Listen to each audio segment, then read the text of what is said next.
Welcome to Mr. Nightbleed. Tonight, in 25 disturbing encounters people had while visiting cemeteries alone, we step into the eerie silence where the dead are not as quiet as they seem. These are the chilling experiences from those who dared to walk among the tombstones, only to find that they weren't as alone as they thought. The stories you'll hear tonight are real, gathered from brave souls who have felt an unsettling presence, heard whispers in the dark, and witnessed things that can't be explained. My goal this month is to reach 4,000 subscribers. Almost 90% of viewers wander in, listen, and vanish into the dark without subscribing. Don't be one of them. Join the darkness. Subscribe now. Before we begin, tell me in the comments where you're watching from, and what hour of the night it is for you. And if there's a grave or cemetery in your town that truly unsettles you, type its name below. Because when the world sleeps and the soil settles, some things beneath it do not rest. Kill the lights, silence the world, take a slow breath, and let us begin.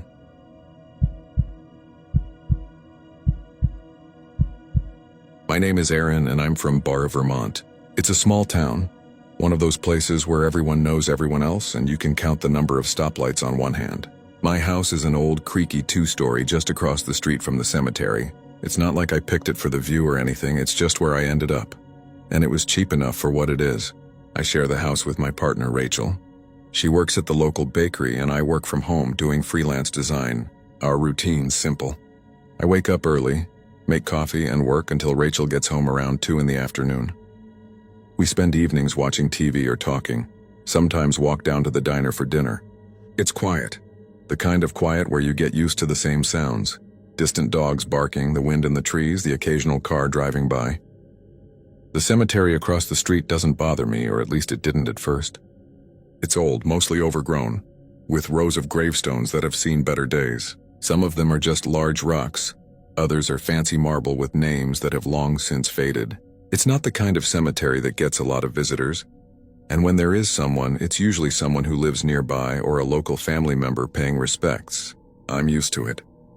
At night, when the sun sets, I can see the shadows stretch across the graves, and it's peaceful. There's a certain calm in the way everything just sits there undisturbed. One thing I've noticed over the last few months, though, is that Rachel and I don't really talk about the cemetery. Not in any significant way, anyway. Sometimes Rachel will make a joke when we're leaving the house, saying something like, "Don't let the ghosts follow you home, it does." But she always says it with a laugh. It's harmless. I can't remember the last time either of us really brought it up seriously. Maybe we just didn't think much about it. It's just there, after all, part of the background. But then things started to change. Little things.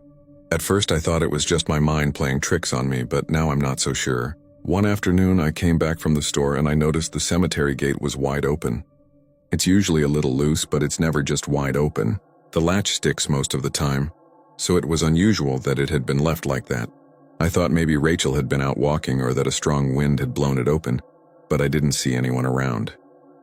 I didn't really think much of it at the time. I just closed the gate and went inside. The next thing I noticed was the flowers. There was a bouquet of fresh daisies laid out on a grave that didn't have anyone around it. It wasn't a grave that was particularly well kept. Nothing about it stood out, but the flowers were bright new. I didn't see anyone near the grave, but I thought maybe someone had left them recently. It wasn't exactly a weird thing, I guess. People visit graves all the time. Still, I couldn't shake the feeling that something about it felt off, like the flowers didn't belong. Maybe it was the suddenness of it, or how out of place they seemed there. I didn't mention it to Rachel. After that, I started noticing the lights. The motion sensor lights in the cemetery would flicker on, and I'd look over from the living room, but I'd never see anyone. The light would stay on for a while, then shut off, then flicker back on again. It was subtle at first, like a small glitch, but after a week or so, it started happening more frequently.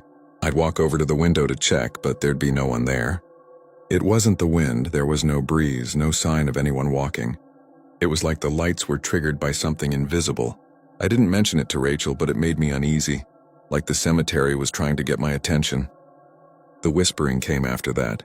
I thought I was hearing things at first. One evening I was sitting on the porch with a cup of tea and I heard a faint voice. It was so soft, I thought it might have been the wind or some kind of animal. But then it said my name. I didn't move. I didn't want to, but I couldn't stop myself from looking around. There was nothing, Just the same stretch of cemetery, the same quiet street. I tried to reason it away. Maybe I was just tired. Maybe it was my mind making something out of nothing. But the next time it happened, it was even clearer. My name, I couldn't ignore it anymore. Rachel noticed it too after a while. We were getting ready to leave for the store one afternoon, and as we walked down the front steps, I heard the voice again. It wasn't loud, just a soft whisper like it was right next to me. Rachel asked me who I was talking to. I froze for a second. I couldn't explain it to her. I said, nothing, but I could tell she was looking at me differently, like she was wondering what was going on. One evening, I decided to take a walk through the cemetery. It wasn't something I'd normally do, but I needed to clear my head. I crossed the street and started walking between the gravestones. Everything was quiet, just the crunch of gravel beneath my shoes and the wind in the trees. But as I walked deeper, I noticed something odd. There was a gravestone I hadn't seen before, at the far corner of the cemetery near the overgrown brush. The stone was old, but there was something strange about it. The inscription was faded, but I could still make out a name. Aaron. My stomach turned. I stepped closer, confused. It wasn't a name I recognized, but it was my name, and the stone had clearly been there for years. I reached out to touch it, and as my hand brushed the surface, I felt something. A tremor like the earth itself was shifting beneath me. I stepped back, and the ground seemed to settle. For a moment, I thought I'd imagined it, but as I stood there, I heard something else, a faint whisper. It wasn't the wind, it wasn't an animal. It was my name. Clear. My name, whispered from deep within the earth. I froze. My hand was still hovering over the gravestone. I took a step back, then another, my heart pounding in my chest. The voice didn't stop. It called my name again, as if asking me to come closer. I ran. I ran back across the street without looking back, and I haven't been back since. It's been a few weeks now. I still hear it sometimes when I'm alone. The whispering. My name, soft on the wind, carried from across the street, from the place where the grave lies waiting. I still keep the porch light on, facing the stones.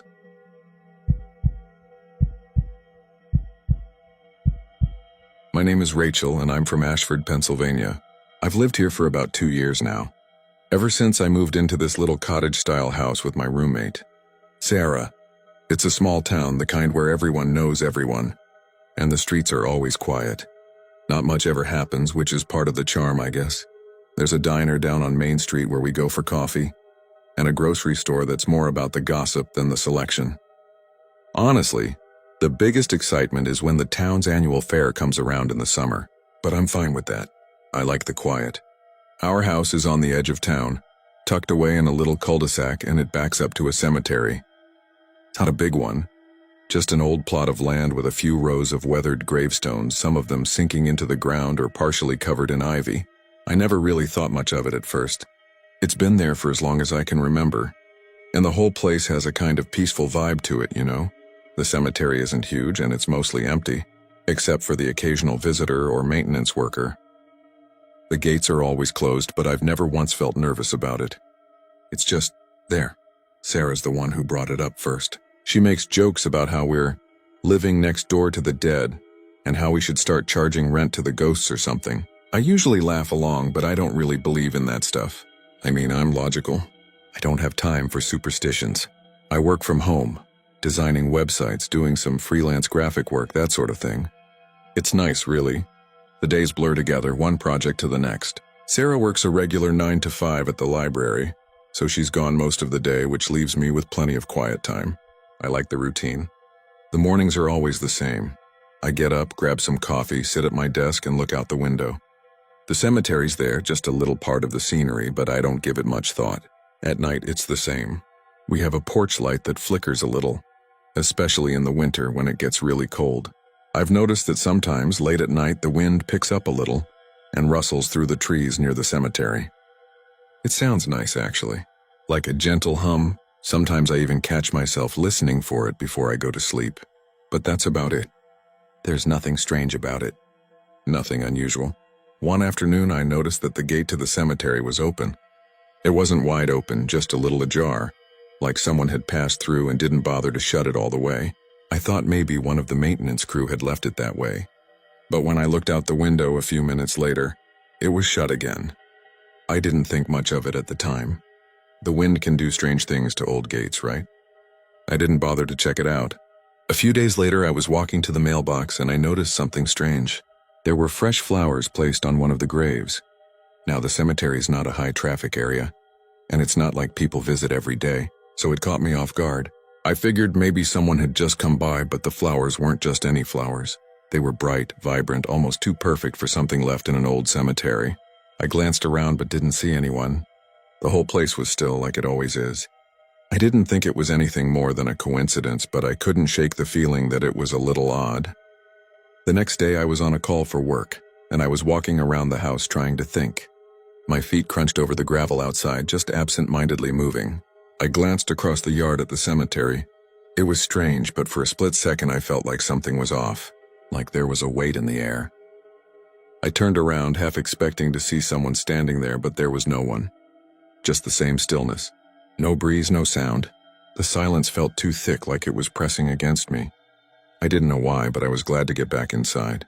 Things started to feel a little wrong after that. Nothing big. It was like the cemetery was always there. But now, every time I looked at it, I couldn't shake the feeling of being watched. It wasn't immediate, but it was subtle. I'd glance out the window, and for just a second, it seemed like the gravestones were all facing me, as though they were somehow aware, watching. I couldn't explain it. It was stupid, really. I told myself I was just imagining it. One night, I was sitting at my desk working when I heard the faintest sound, a whisper. It was so quiet. I thought maybe I was hearing things. I pulled my headphones off and listened carefully. The house was still except for the hum of my computer. The whisper came again, a little clearer this time. My name. Rachel. It was almost like the wind, but more deliberate, like someone was trying to get my attention. I shook my head and laughed to myself.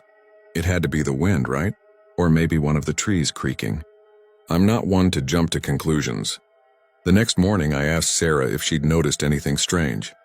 She laughed, but there was something about the way she laughed, nervous, like she wasn't fully convinced of her own joke. She told me the cemetery always felt off to her, but she never mentioned it before because she didn't want to sound crazy. I told her she was being silly, that there was nothing to worry about. Still, I could tell she was uneasy, and I guess deep down I was too, but I tried not to let it show. A week later, I found muddy footprints on the kitchen floor. I didn't remember hearing anyone come in. I live alone except for Sarah, and she had been out all day. The footprints were strange too. Too big for mine, too small for Sarah's. I tried to tell myself they were just from outside, maybe from when I'd gone out earlier, but something about them felt off. They were too deliberate, like someone had walked in, left them behind, and then gone out again. I cleaned them up and tried to forget it. That night, when I was sitting in the living room, I heard something again. A faint knock, almost like a tapping on the window. I got up, but when I looked outside, there was no one there. I couldn't even see any footprints in the gravel. It was like whoever was out there was gone. I stood there for a moment, trying to make sense of it. Nothing added up. Not the footprints, not the whisper, not the way the cemetery seemed to loom even from a distance. I went over to the neighbor's house, hoping for some kind of explanation. Mrs. Winters is an older woman, been around for years. She knows the town like the back of her hand. I asked her if she knew anything about the cemetery, about the people who were buried there. She hesitated before answering, looking away like she didn't want to say too much. "Those graves aren't what you think they are," she said. Her voice was low, almost as if she was speaking to herself, not me. I didn't ask her to elaborate. I didn't want to. But I started to feel something heavy, something I couldn't explain. The more I thought about it, the more it all seemed connected. The flowers, the footprints, the whisper, the feeling of being watched. I kept coming back to one thing, how every time I looked at that cemetery, the gravestones never seemed the same. Like they were staring at me, but I was the only one who could see it. That night, when I was going through some old papers in the kitchen, I found an old cemetery record tucked in the back of a drawer. It wasn't anything official, just a sheet of paper with a list of names, but one of them stood out. It was the name of someone buried in the cemetery, someone I didn't recognize, but it was the same name as the whisper I had heard. I didn't know what to think. I still don't. I don't know what's real anymore. But sometimes when I sit here in the quiet, I feel like the cemetery's watching me again. I still keep the porch light on, facing the stones.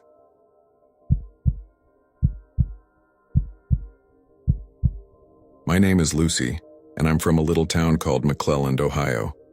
It's the kind of place where everyone knows everyone and nothing much ever happens. I work at the local library part-time, which is about as quiet and predictable as it sounds. I spend most of my days shelving books, helping the regulars find what they need and reading in between when there's nothing else to do. My roommate Emma works nights at a diner a few blocks over, so we don't see each other all that often. Our house is just a block away from the cemetery, which at first didn't seem strange at all. It's old, sure, overgrown in some places, but there's something calming about it. You get used to it. The house is a simple two-story that's been around for a while, though I'm not sure exactly how long. We've lived here for a year now. The windows face the cemetery, but honestly, after the first few weeks you stop noticing it much. The wind rustles the trees sometimes, and there's a faint scent of damp earth that drifts in when the weather changes. But that's about it. We've got a porch light out front which flickers a bit now and then, but no one really minds. It's a nice spot, tucked away from the bustle of the main street. Most days are peaceful. I've gotten into a routine. Wake up, read, go to work, come home, eat, maybe catch up with Emma when she's around. Life's simple, and that's how I like it. There's a local convenience store down the street, and sometimes I'll stop in for a soda or a bag of chips, nothing special. The people who work there, mostly older folks, all know me by name. There's this older guy, Earl, who's always sitting behind the counter. He knows everything about the town's history, especially the cemetery, though he never says much about it. The cemetery's been there for as long as anyone can remember, but Earl always gets a little funny when I ask him about it. He'll go quiet and just give me this sideways look like he's not sure if he should talk about it. I don't push him. It's just a weird habit he's got, I guess. Anyway, the cemetery's mostly quiet except for the occasional delivery truck driving by or someone walking their dog. I guess people used to visit more, but these days it's mostly left alone. There are some nice old headstones, a lot of them worn down with time, but nothing that would make anyone think it's spooky or anything. The old iron gate has this creak to it, like it hasn't been oiled in years. Sometimes when the wind's strong it swings open a little and I'll hear it rattle against the stone. Emma laughs about it, says it's just the wind, but I don't know. It always seems like it's too quiet for the wind to make it sound that way. At first nothing strange really happened. Everything was as normal as it gets. But then there were little things, small things really. At night I'd hear the gate creaking again, but when I'd look out it'd be swinging wide open. It wasn't a huge deal though. I always figured the wind must have done it. Or maybe the latch wasn't catching right. One night after Emma came home from her shift, we both went outside for a bit and I noticed a bunch of flowers had appeared at one of the graves. A grave that hadn't had flowers on it in ages. I thought maybe someone had come by, but there were no signs of anyone. The flowers were fresh, like someone had just left them there. Emma didn't think much of it, just shrugged it off, but something about it felt a little off. I didn't say anything. It wasn't like there was anything weird about fresh flowers, right? Then about a week ago, I was coming back from the library one afternoon, and the motion light outside the porch had triggered. It wasn't dark, so I figured maybe it was a bird or a squirrel. But when I went inside, I noticed the light was on in the living room too, on a timer, but it wasn't set to go on for another few hours. I couldn't think of any reason why it would have turned on by itself. The dogs in the neighborhood were barking far off in the distance, but other than that, everything felt still. Too still, like the air was thicker than usual. I didn't tell Emma. She'd just say it was nothing, and I guess at the time I thought that too. It kept happening. The flowers, the gate opening by itself, the porch light flickering for no reason. And then one night, as I was walking past the cemetery on my way back from the store, I heard footsteps behind me. At first I thought it was just the gravel under my shoes, but no, there was someone behind me, footsteps in time with my own. I stopped just for a second to see if it would stop, but it didn't. When I started walking again, the footsteps started up too. I turned around fast, expecting to see someone there, but there was no one. The cemetery was empty, the wind barely stirring the trees. I stood there for a while, just listening to the silence. I don't know why, but I wasn't scared. It was more confusing. Maybe I just imagined it, I thought. Emma didn't seem to notice anything, but I caught her glancing over at the cemetery sometimes. She'd be looking out the window and I'd see her stare at it like she was waiting for something. I asked her about it once, but she just laughed it off, said she was probably tired. But then she started to mention other things too, like how sometimes she could hear whispers when she was on the porch, like someone was calling her name. but when she went out there, it was always quiet again. I guess it was all easy to dismiss at first. It wasn't like anything was really happening, just little things, little moments of oddness. I started to notice the footsteps more, not just when I was walking through the cemetery, but sometimes even when I was in the house. It was the strangest thing, like someone was walking behind me right there, but when I stopped, the sound would stop too. I thought it was probably just my imagination, but after a while it started to get harder to ignore. One night I was up late reading when I heard the footsteps again. This time they were inside. At first I thought Emma had come home early, but when I went to check, there was no one there. The house was empty, just like it should have been. I kept seeing those little patterns, things that didn't quite add up, but I kept brushing them off. I thought I was being paranoid or maybe just tired from work. But then last week I was looking through some old papers I found in a drawer, just sorting through some stuff, when I saw a name that caught my eye. It was on a letter I didn't recognize, but the name on it was one of the graves in the cemetery. I'd walked by it 100 times, never thought anything of it. But there it was, right in front of me in black and white. Same name, same date. I couldn't explain it. It didn't make sense. The next day I stopped by Earl's place to ask about the grave just out of curiosity. He got really quiet when I brought it up, like he wasn't sure if he should answer. Finally, he just said, "Those graves aren't what you think they are." I didn't ask him to explain. I wasn't sure I wanted to know. The air around the house has felt different since then. There's something heavier about it, like the silence is too thick to breathe in. I can't shake the feeling that something's just waiting, watching. I still hear the footsteps sometimes, especially at night. And sometimes when I'm standing still, I swear I hear my name. Just a whisper, like someone's trying to get my attention. I'm not sure what it all means or if it means anything at all, but sometimes when I'm sitting on the porch looking at the cemetery through the window, I can't help but wonder if something's still out there. Maybe it always has been. I still keep the porch light on facing the stones.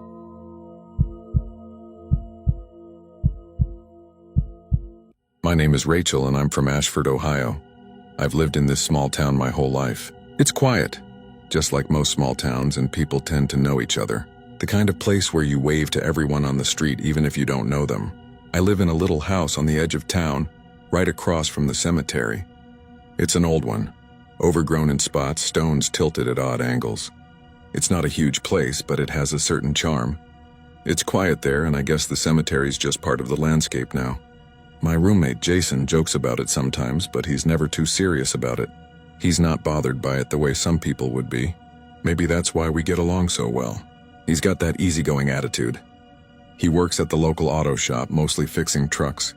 His hours are all over the place, but we manage to sync up for dinner most nights. Sometimes we sit out on the porch and watch the wind move the trees. He says it's nice to be away from the noise of the city, but he's always liked the countryside. I work at the local library, nothing too exciting. I check in books, organize shelves, help people find what they need. It's a good job. I get to sit in the quiet for most of the day, which is probably why I never mind the cemetery across the street. It's like the kind of background noise you get used to, even if it's not really noise. The wind rustling through the trees, the occasional crunch of gravel as someone walks past, the distant hum of insects. There's an old church next door too. It's been vacant for a while now, but you can tell it used to be well kept. Now it's a little more worn, though it still holds up. There's a certain peace in this place, a calmness that never really feels oppressive. I'm used to the cemetery. I've walked through it a few times when the weather's nice, just to clear my head. It's not a bad place to be, all things considered. The stones are old, weathered. Some of them have names so faded you can't make them out anymore. Some are newer, with fresh flowers, always looking neat. You get that contrast between the old and the new that makes you feel like time's always moving, you know? I've never thought much of it beyond that. Just part of the town, part of life, I guess. One evening, though, I noticed something that felt a little off. I was standing on the porch watching Jason fidget with the car he was working on. It was getting late, the kind of time when the sky starts turning that dark purple color. The wind had picked up a little, and the trees across the street were swaying. The cemetery looked like it always did at dusk. Peaceful still, but for some reason that evening it felt quieter than usual. Not in a scary way, just quieter. I figured it was the wind maybe. Things like that happen. But then I noticed the gate. It was halfway open. The chain that normally kept it latched loose hanging. I don't know why, but that bothered me. The cemetery's usually locked after hours. Not that anyone's ever really around to enforce it, but still, it felt like something had moved it. Maybe the wind, maybe an animal, but it caught my attention in a way that made me feel uneasy. It wasn't much, just the gate. I stood there for a while staring at it. Then Jason came out wiping his hands on a rag. "You okay?" he asked, squinting across the street. "Yeah, just something about the gate," I said. I didn't know how to explain it. It was stupid. A gate swinging open. Jason glanced over. "You're probably seeing things." "Wind, maybe." I nodded, agreeing with him. It didn't seem like much after all. So we went back inside, and that was that. The next morning, though, I noticed something else. I was walking to the mailbox when I saw it. A small bouquet of flowers, fresh, sitting on one of the graves near the back of the cemetery. The odd thing was, I didn't remember anyone ever visiting that grave. It wasn't a particularly old plot or anything, but it was tucked away behind some overgrown ivy. I squinted, wondering if someone had put them there earlier. Still, it felt out of place. Flowers don't just appear, not without a reason, not in a cemetery like this. I figured maybe someone had visited and I just hadn't noticed. I thought about asking Jason, but I knew he'd laugh it off. So I let it go. Later that day, I noticed the flowers were gone. Not in a way that someone had just moved them, but as if they had never been there at all. The ground around the stone was undisturbed. There was nothing left. Shouldn't have bothered me as much as it did. But it did. It stuck in my mind all night. The following days were more of the same, but the strange little things kept happening. The wind would blow just right, and the motion light outside would flicker on, then off, and I'd stand there watching, waiting for something to move. The temperature would drop suddenly like a cold draft had crept in, but there was no open window or door to explain it. One evening I thought I heard a voice. It sounded like someone whispering my name. But when I turned, there was nothing. No one outside, not even a breeze. Jason didn't seem to notice anything, and I didn't want to say anything about it. I figured it was just me. I was probably imagining it. The wind, the darkness, the way the shadows played tricks on the eyes. But then one evening, I was out there again, standing on the porch, when I noticed something that made me pause. There was a gravestone near the gate. I had never really paid attention to it before, but something about it looked different. It seemed freshly cleaned, the stone a lot smoother than the others. As I moved closer, I realized that the name was missing. There was nothing, no engraving, no words, just the smooth, polished surface of the stone. I don't know why, but I felt a sudden chill. The space where the name should have been felt. Strangely familiar. Like I should know who was supposed to be there but couldn't place it. I reached out and touched the stone, and that's when I felt it. Someone's breath, warm and soft, on the back of my neck. I jerked back, my heart hammering. There was no one behind me. I turned quickly, scanning the area. The cemetery was empty. Still, I couldn't shake the feeling. The name, the stone, that strange sense of familiarity. I wanted to go back inside, but I couldn't seem to stop staring at it. A couple of days later, I stopped by the local shop, hoping to ask around about the stone. Maybe someone knew its history. I spoke with Marge, the clerk. She's been here forever. She's one of those people who knows everything about everyone in town. I figured she might have an idea. But when I asked, she hesitated, looking at me with this odd expression. "Those graves," she said, her voice low, "aren't what you think they are." And that was it. She didn't say anything more. She just turned away, and I was left standing there feeling more confused than ever. What did she mean by that? I didn't know what to make of it, but when I got home, the air in the house felt colder. And the door was left ajar. I know I locked it. I'm sure of it. Still, I didn't mention it to Jason. But I don't know how much longer I can ignore the feeling. I still keep the porch light on, facing the stones.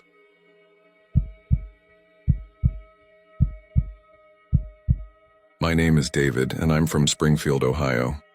I moved into this house about 2 years ago. It's a small place, just me and my cat, Buster. Nothing fancy. It's got a couple of rooms, a decent kitchen, and a little porch out front where I sit when the weather's nice. I work from home most days, so I'm here a lot. My job is simple enough. I do tech support for a software company, so I'm usually on the phone or typing away at my desk, answering emails, troubleshooting problems. Pretty average stuff. I guess I never minded the quiet much. Springfield is a pretty small town. Not a lot going on. The kind of place where you know everyone's name, and nothing really changes. My house is across the street from a cemetery, It's old, nothing extravagant, just a small overgrown lot with a few crumbling headstones. It's peaceful, honestly. Sometimes I'll sit on the porch with Buster, watch the light flicker on and off in the distance and listen to the occasional car drive by. The cemetery's a part of the neighborhood. Most people don't think much of it. In the summer, the wind rustles the leaves and everything feels still, you know? Quiet. It's kind of calming, really. It's not like I spend a lot of time there, though. I can see it from my porch, but I rarely go in. Maybe once in a while to take a walk, but that's about it. The place doesn't give off any bad vibes. I don't know if anyone in town really talks about it. It's just there. Buster's the only one who ever gets spooked sometimes. He'll sit by the window and stare out at the cemetery, tail twitching like he sees something I don't. I laugh it off. Cats, right? They do that kind of thing. It's all just part of the territory of living next to an old cemetery, I guess. The first thing that really made me start paying attention was one night last fall. I was on my computer just doing my usual thing when I heard a faint sound coming from outside. At first I thought it was just the wind, but then it came again. It was a noise, almost like a soft sobbing. At first I figured it was just the wind, rustling through the trees, making it sound like something else. But then it came again, clearer this time. It sounded like a child. Now I know this place is old, and the cemetery across the street has its fair share of old graves, but I hadn't heard any kind of crying before. I went to the window, pulled the curtains back a bit and looked out. The cemetery was just as it always was, still with only the trees swaying. The wind kicked up a little, but no one was there. No one but the gravestones. I remember thinking, must have been an animal or maybe a car passing by with their radio on. Anything but a crying child. But the next evening it happened again. Same sound. Faint, quiet, like a kid calling for help or something. I stepped outside just to see if maybe there was a child wandering around out there, but the street was empty. The cemetery didn't look any different. It wasn't like there was some fresh disturbance. No one else around. Just that unsettling sound of a kid, faint but enough to make you stop and listen. After a few more nights of the same thing, I got the idea to go check it out. I walked across the street, past the iron gate that was always a little creaky when you touched it. It wasn't dark yet, but the sun was already starting to dip. I didn't really think anything of it at the time, just figured maybe there was some logical reason for it all. Maybe a bird or a fox or something. I walked through the cemetery, taking slow steps along the overgrown path. The stones were worn, the names faded. I don't know why, but as I walked deeper into the cemetery, the sound of the crying seemed to get louder. It was subtle, but enough to make the hairs on the back of my neck stand up. I kept going. I came across a small gravestone toward the back of the cemetery. It was worn, barely readable, but there was a name I could make out. Lily. The date barely legible, but it looked like she died in 1912. I knelt down to read the inscription, and that's when the crying stopped. Everything went completely still, even the wind. I waited for a moment, expecting it to start again, but nothing. The whole place was quiet. Too quiet. I stood there for a while, just listening, trying to figure out if I could make sense of what I'd heard. But there was nothing. No wind, no sounds of anything moving. It was almost like the whole cemetery had gone. Still. I finally turned around and walked back to the street. The noise, the sobbing, had stopped. The place felt wrong, but I couldn't say exactly why. When I got back home, I looked out the window, half expecting to hear the crying again, but there was nothing. It was like it had never happened. The next day I spoke to Mr. Garrison, the old guy who runs the small market a few blocks away. He's lived in Springfield all his life, knows every bit of history about the town.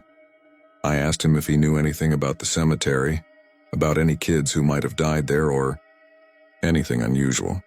He just sort of looked at me, then glanced down. Some things in that cemetery aren't what you think they are, he said. You should leave it alone. He didn't say anything else. I didn't push it, but the way he looked at me, it was like he knew something I didn't. Over the next couple of weeks, I noticed more things that didn't quite add up. Small things. The motion light near the gate would trigger when no one was there. The wind would stir up when there was no breeze. A faint voice, a whisper, but nothing I could quite make out.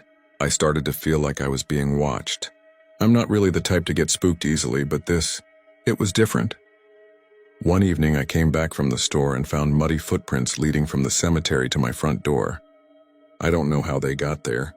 I didn't see anyone. Buster was at the window, his eyes wide, staring at the footprints like he saw something I couldn't. The door was slightly ajar, like someone had been inside. But nothing was out of place. It was just wrong. I stood there, staring at the footprints, trying to make sense of it. I closed the door, locked it, and just sat down. My head was spinning. I couldn't make sense of any of it, and I still don't know what to think. But one thing's for sure. I don't look at the cemetery the same way anymore. I still keep the porch light on, facing the stones.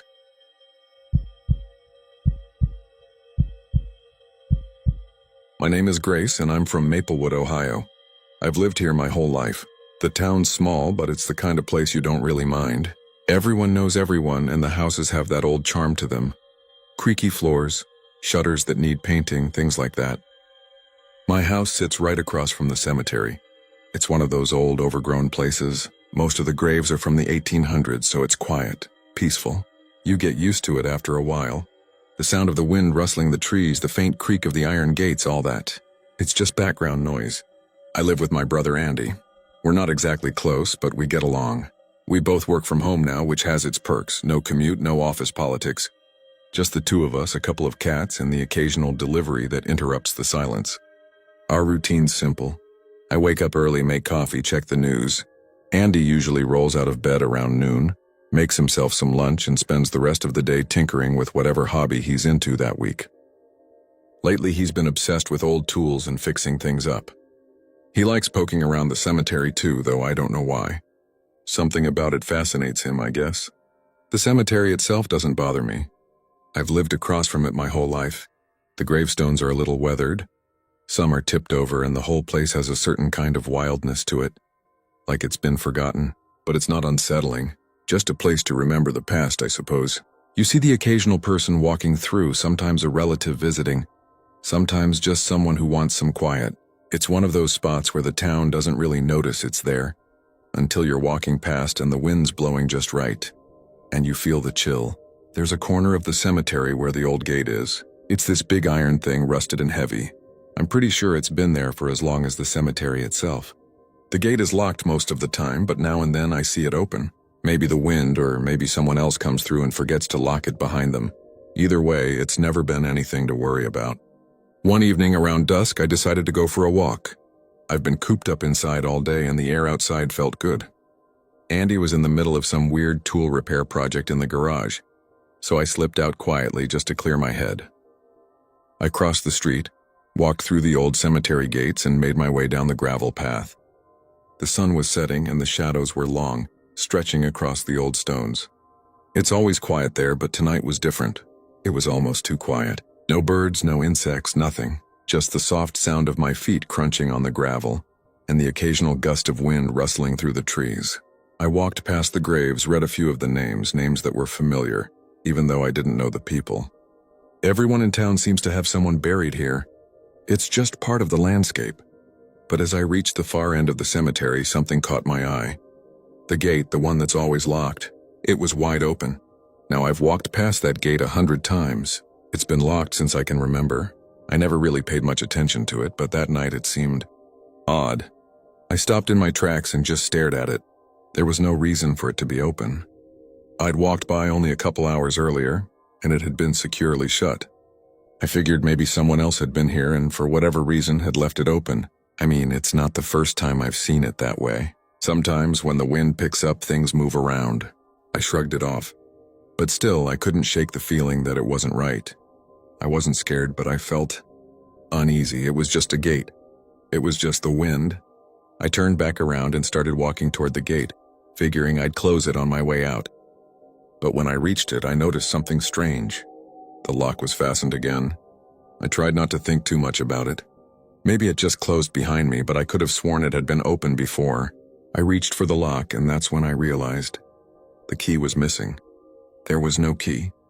I'm not an expert on cemetery gates, but I know enough to understand that they don't just close on their own, and they sure as hell don't lock without a key. I turned the handle again, thinking maybe I was just too worked up. But no, the gate was firmly shut. I ran my hands over the metal, checking for any kind of latch or mechanism that might have triggered it. But everything was normal. Everything except the fact that I couldn't get out. I called out for Andy, but my voice sounded strange in the silence. He couldn't hear me, of course. The house was too far away.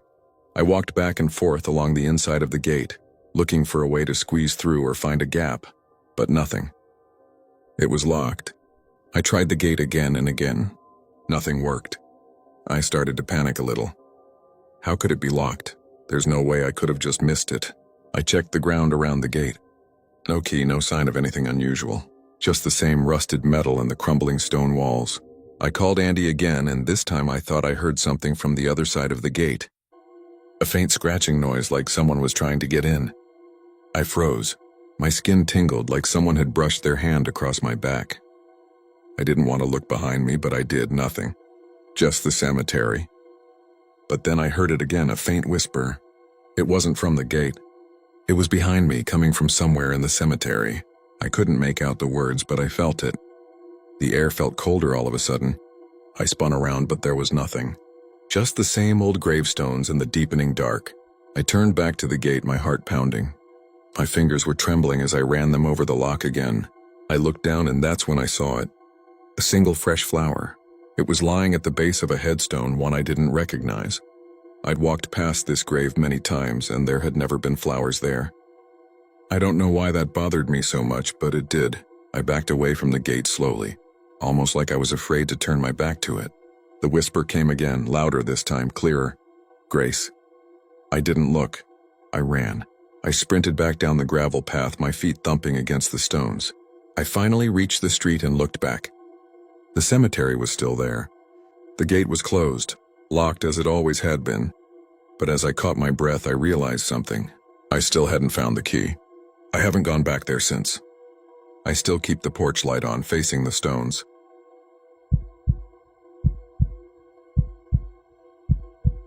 My name is Adam, and I'm from Wilmington, Ohio. I've lived in this small town for about 6 years now. I've got a decent job as an accountant at a local firm, which, to be honest, is mostly a lot of sitting at a desk and making sure numbers add up. It's steady work. Nothing too exciting, but it pays the bills, and I'm not the type to complain. I share a house with my girlfriend, Jenna. She's a nurse at the nearby clinic. She works odd hours, so sometimes I'm alone in the house for a stretch of time, which is fine by me. I've always liked having a bit of space to myself. The house is old, but it's comfortable. 2 stories, a small yard, nothing fancy. The kind of place you don't mind spending your evenings in, with a cold drink on the porch and the sound of crickets in the background. What sets it apart, though, is that it's right across from the old cemetery on the edge of town. It's been there as long as I can remember, with a rusty wrought iron gate that creaks when the wind blows, and gravestones that have been slowly eroded by time. The cemetery's not particularly large, maybe 2 acres, give or take, but it's got that quiet, forgotten feeling to it. Most people don't even notice it anymore. I've never really thought much about the cemetery. It's just there. I'd walk past it on my way to the car and I'd see the old stonework. Sometimes I'd notice the gate half open, or see fresh flowers on some of the older graves. But that was about it. A little overgrown, yeah, but nothing strange. The wind would rustle through the trees in the summer, and you'd hear the occasional dog barking somewhere in the distance. It was peaceful, familiar.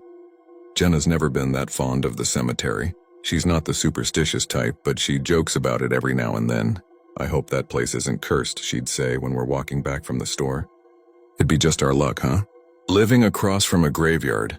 I'd laugh it off because honestly there's nothing to be afraid of. It's just a cemetery. People get buried there. That's it, but then there were a few things that started happening. Little things at first. Things I didn't really give much thought to. The first time I noticed the motion light in the cemetery was one evening when I was sitting on the porch. It was about 9:30 and the sun had just set, leaving that deep blue in the sky that makes everything feel a little quieter. The cemetery's on the edge of town, but I could see the motion light flicker on in the distance, lighting up a patch of graves that had long been covered in weeds. It's not a particularly bright light, but it's enough to make the old stones glow faintly. I thought it was strange at first, but it wasn't a big deal. Maybe it was just a stray cat or something, setting it off. I didn't think much more of it until a few nights later, when I saw the same light flicker on again. This time I was inside and I happened to glance out the window. The light illuminated the same section of graves. I watched for a minute, but nobody seemed to be around. I was about to turn away when, just as quickly as it had come on, the light shut off. I thought that was odd. so I went to the front door to take a look. I stepped outside, and as soon as I was near the sidewalk, the light turned back on. I stopped and the light shut off again. A little confused, I walked a few more steps away and the light flickered back on. It didn't make sense. There was no one there. No cars, no people, nothing moving around in the cemetery at all. Just that strange mechanical flicker. It happened 3 more times that night, the cycle repeating itself, and every time I was left standing there trying to make sense of it. But I couldn't. Probably just a malfunction, I told myself. I went back inside, sat down, and tried to forget about it. But I knew something was off. A few days later, Jenna was working the late shift at the clinic, so I was home alone again. The wind had picked up a little, blowing through the trees and making that soft rustling sound you only hear at night. I wasn't doing much, just scrolling through my phone when I heard the motion light again. This time I didn't even bother looking outside. The light flickered on, then off, then on, then off, over and over. I thought about going over there and checking it out, maybe seeing if there was something wrong with the sensor, but I didn't. I kept thinking about how stupid it was to go over there at that hour, so I didn't. I went on with my evening, but it kept happening. The next time I noticed the light was the night Jenna came home early. She came in the front door, looking a little shaken. She didn't say much at first, but I could tell something was off. "What's wrong?" I asked. "Did you see that?" she said, still standing by the door, her hand on the knob like she wasn't sure if she wanted to stay in or go back out. "What?" "The light," she said, her voice a little tense. "The one in the cemetery. It kept flickering on and off. I could have sworn I saw someone standing there, but when I went to check, no one was there." I shrugged. "Probably just a bird or something. The wind messes with those sensors." I didn't mention that I'd seen it too because I didn't want to make it seem like I was worried. Still, a part of me couldn't shake the feeling that something wasn't quite right. A week later, it happened again. But this time, the light stayed on. I was sitting in the living room with the TV on when I heard the door creak open behind me. I thought it was Jenna, but when I turned around, the door was still shut. That's when I noticed the sound of gravel crunching outside. It was faint but unmistakable. I got up to check, but when I looked through the window, there was nobody there. Just the same light glowing in the cemetery. It wasn't long after that I noticed other little things. The sound of footsteps in the cemetery, faint but audible, that stopped when I tried to walk over and see. The occasional whispering sound in the wind, too soft to understand, but somehow familiar. I'd hear my name in it sometimes. Adam. I tried asking the neighbor about it, a woman named Mrs. Hennigan who's lived here forever. She gave me that strange look like I was asking the wrong question. "You don't want to know about that cemetery," she said. And then she quickly changed the subject. She's always been a little odd, but that day it was like she knew something. She didn't want to say it. Then there was the night I found the muddy footprints inside the house. I thought I'd locked the door behind me when I came inside, but the lock was undone. The footprints were there, wet and fresh, leading from the back door into the kitchen. They didn't look like any I'd seen before. They were too large, too uneven. I went to check the yard, but there was nothing there, just the normal shadows from the trees. Jenna came home later that night, and I didn't say anything about the footprints. She'd think I was just imagining things, but the feeling lingered. I went through some old papers in the attic last week. Old things, just sorting through stuff Jenna and I had packed away. That's when I found it, an old cemetery record. The date on it was from decades ago, but the name on the headstone matched. I don't know why it hit me the way it did. I felt this strange chill, a sense of something shifting in the air, something that wasn't there before. I looked at the name again, and then I heard it, my name. Soft, faint, a whisper in the air. I turned around, but the house was empty. I still keep the porch light on, facing the stones.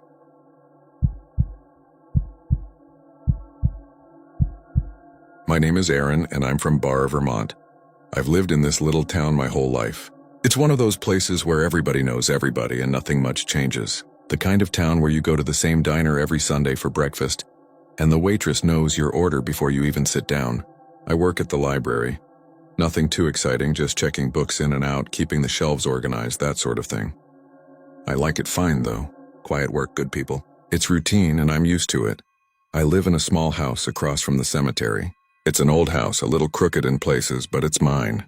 The cemetery's been here long before I moved in, and I'd say it's the kind of place people mostly forget about.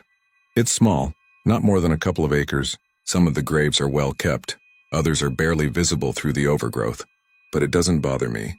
In fact, I kind of like the view calming, I guess. My roommate Sarah says it's a bit too creepy for her, but she never complains about it. We both sort of got used to it. We don't talk about the cemetery much except when the weather's bad. On windy days, the trees over there make this low, creaking noise, and sometimes, at night, you can hear the gravel crunching under someone's shoes. Probably a stray animal or something, but it always sounds like footsteps. The sort of thing you don't really think about until you do. But like I said, it's peaceful enough. Sarah's usually home before me, so she'll call me if something strange happens. Nothing major, just small things. A light flickering, the gate to the cemetery swinging open even though there's no wind. I used to think it was just the old gate falling apart, but then Sarah mentioned it again last week. The wind, she said. It had to be the wind. She always says that when something feels off, it's just the wind, and that's probably all it is. I don't know why I notice these things now. Maybe because of the silence. When I'm home alone, I notice the way the wind hits the old windows, how the lights flicker sometimes, or how everything seems a little quieter after sunset. But I try not to think too much about it. Things feel normal mostly, even if the cemetery feels just a little too close for comfort. It started with the flowers. I hadn't noticed them at first. I don't usually pay much attention to the graves across the street. Like I said, it's a small cemetery, hard to miss but easy to ignore. There are a lot of older graves, ones that don't get much attention anymore. But one morning, just as I was leaving for work, I noticed a bouquet of fresh flowers on a grave. It was a small arrangement, just a few pale roses, maybe some lavender mixed in. It looked like someone had just placed them there. The thing is, this grave hadn't had any visitors in years. I knew that because I'd passed by it every day and it was always overgrown, the stone barely visible. I stopped for a moment, squinting at it from the front steps. The flowers were too fresh, I guess. They didn't look like they'd been there long. The rest of the cemetery was as still as usual, but those flowers, they stood out, you know? I walked over just to take a closer look. The gravel crunched under my shoes and the wind picked up for a second, ruffling the leaves in the trees. I didn't think much of it at first. Maybe someone had placed the flowers the night before. But when I bent down to touch them, the air around me shifted. It got cold, not a chill that would make you shiver, but a sudden, deep cold like the temperature dropped a few degrees in an instant. I pulled my hand away quickly, standing up straight. I told myself it was just a breeze, but I couldn't shake the feeling that something wasn't right. The flowers, so new on a grave that no one ever visited, it didn't sit well with me. Still, I tried to forget about it. I had work to do. That night, when I got home, Sarah was sitting on the couch with a cup of tea. She didn't look up when I came in, but then she did, and her eyes narrowed a bit. "What's with the flowers?" she asked. I wasn't sure how to answer. I had only seen them that morning, and I wasn't sure what I was even asking myself. "Just some flowers on a grave," I said. "Kind of strange, though. They weren't there yesterday." Sarah raised an eyebrow. "So someone just dropped them off?" "I guess. But it's not like anyone visits there." She shrugged. "Probably just a prank or something." "Yeah," I said, though it didn't feel like that. "Probably." The next day, the flowers were still there. But it wasn't just that. The motion sensor light by the driveway, the one we never really use, flickered on in the middle of the night. I didn't think much of it at first. It had been windy, so I figured it was just a gust of wind or something. But when I checked the next morning, I noticed the gate to the cemetery had been left open. It wasn't all the way open, just enough for someone or something to slip through. I checked with Sarah when she came home, and she hadn't been outside. She said she hadn't seen anything unusual, though she did say she heard something faint like a whisper, but figured it was just the wind. That's the thing about Sarah. She always has an explanation for everything. Me? I'm more skeptical, but even I started wondering if maybe I was seeing things. It could have been the wind. It could have been anything, really. Then came the footsteps.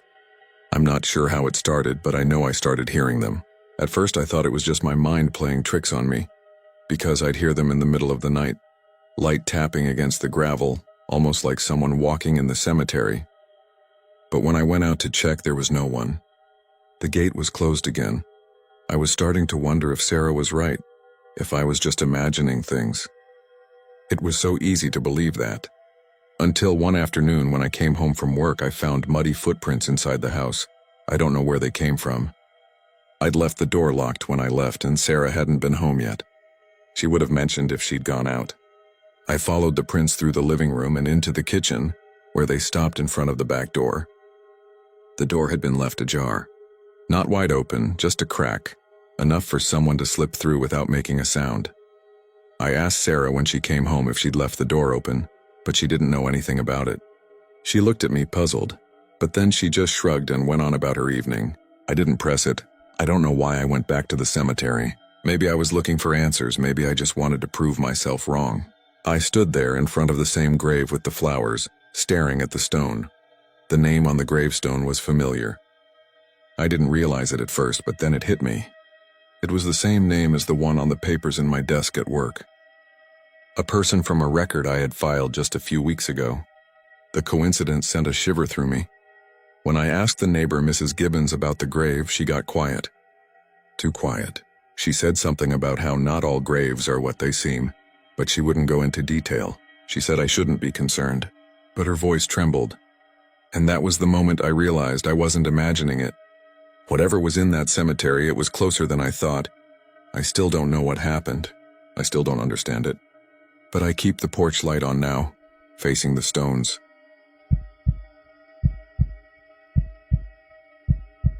My name is Jack, and I'm from Carlisle, Pennsylvania. I live in a small house across from an old cemetery.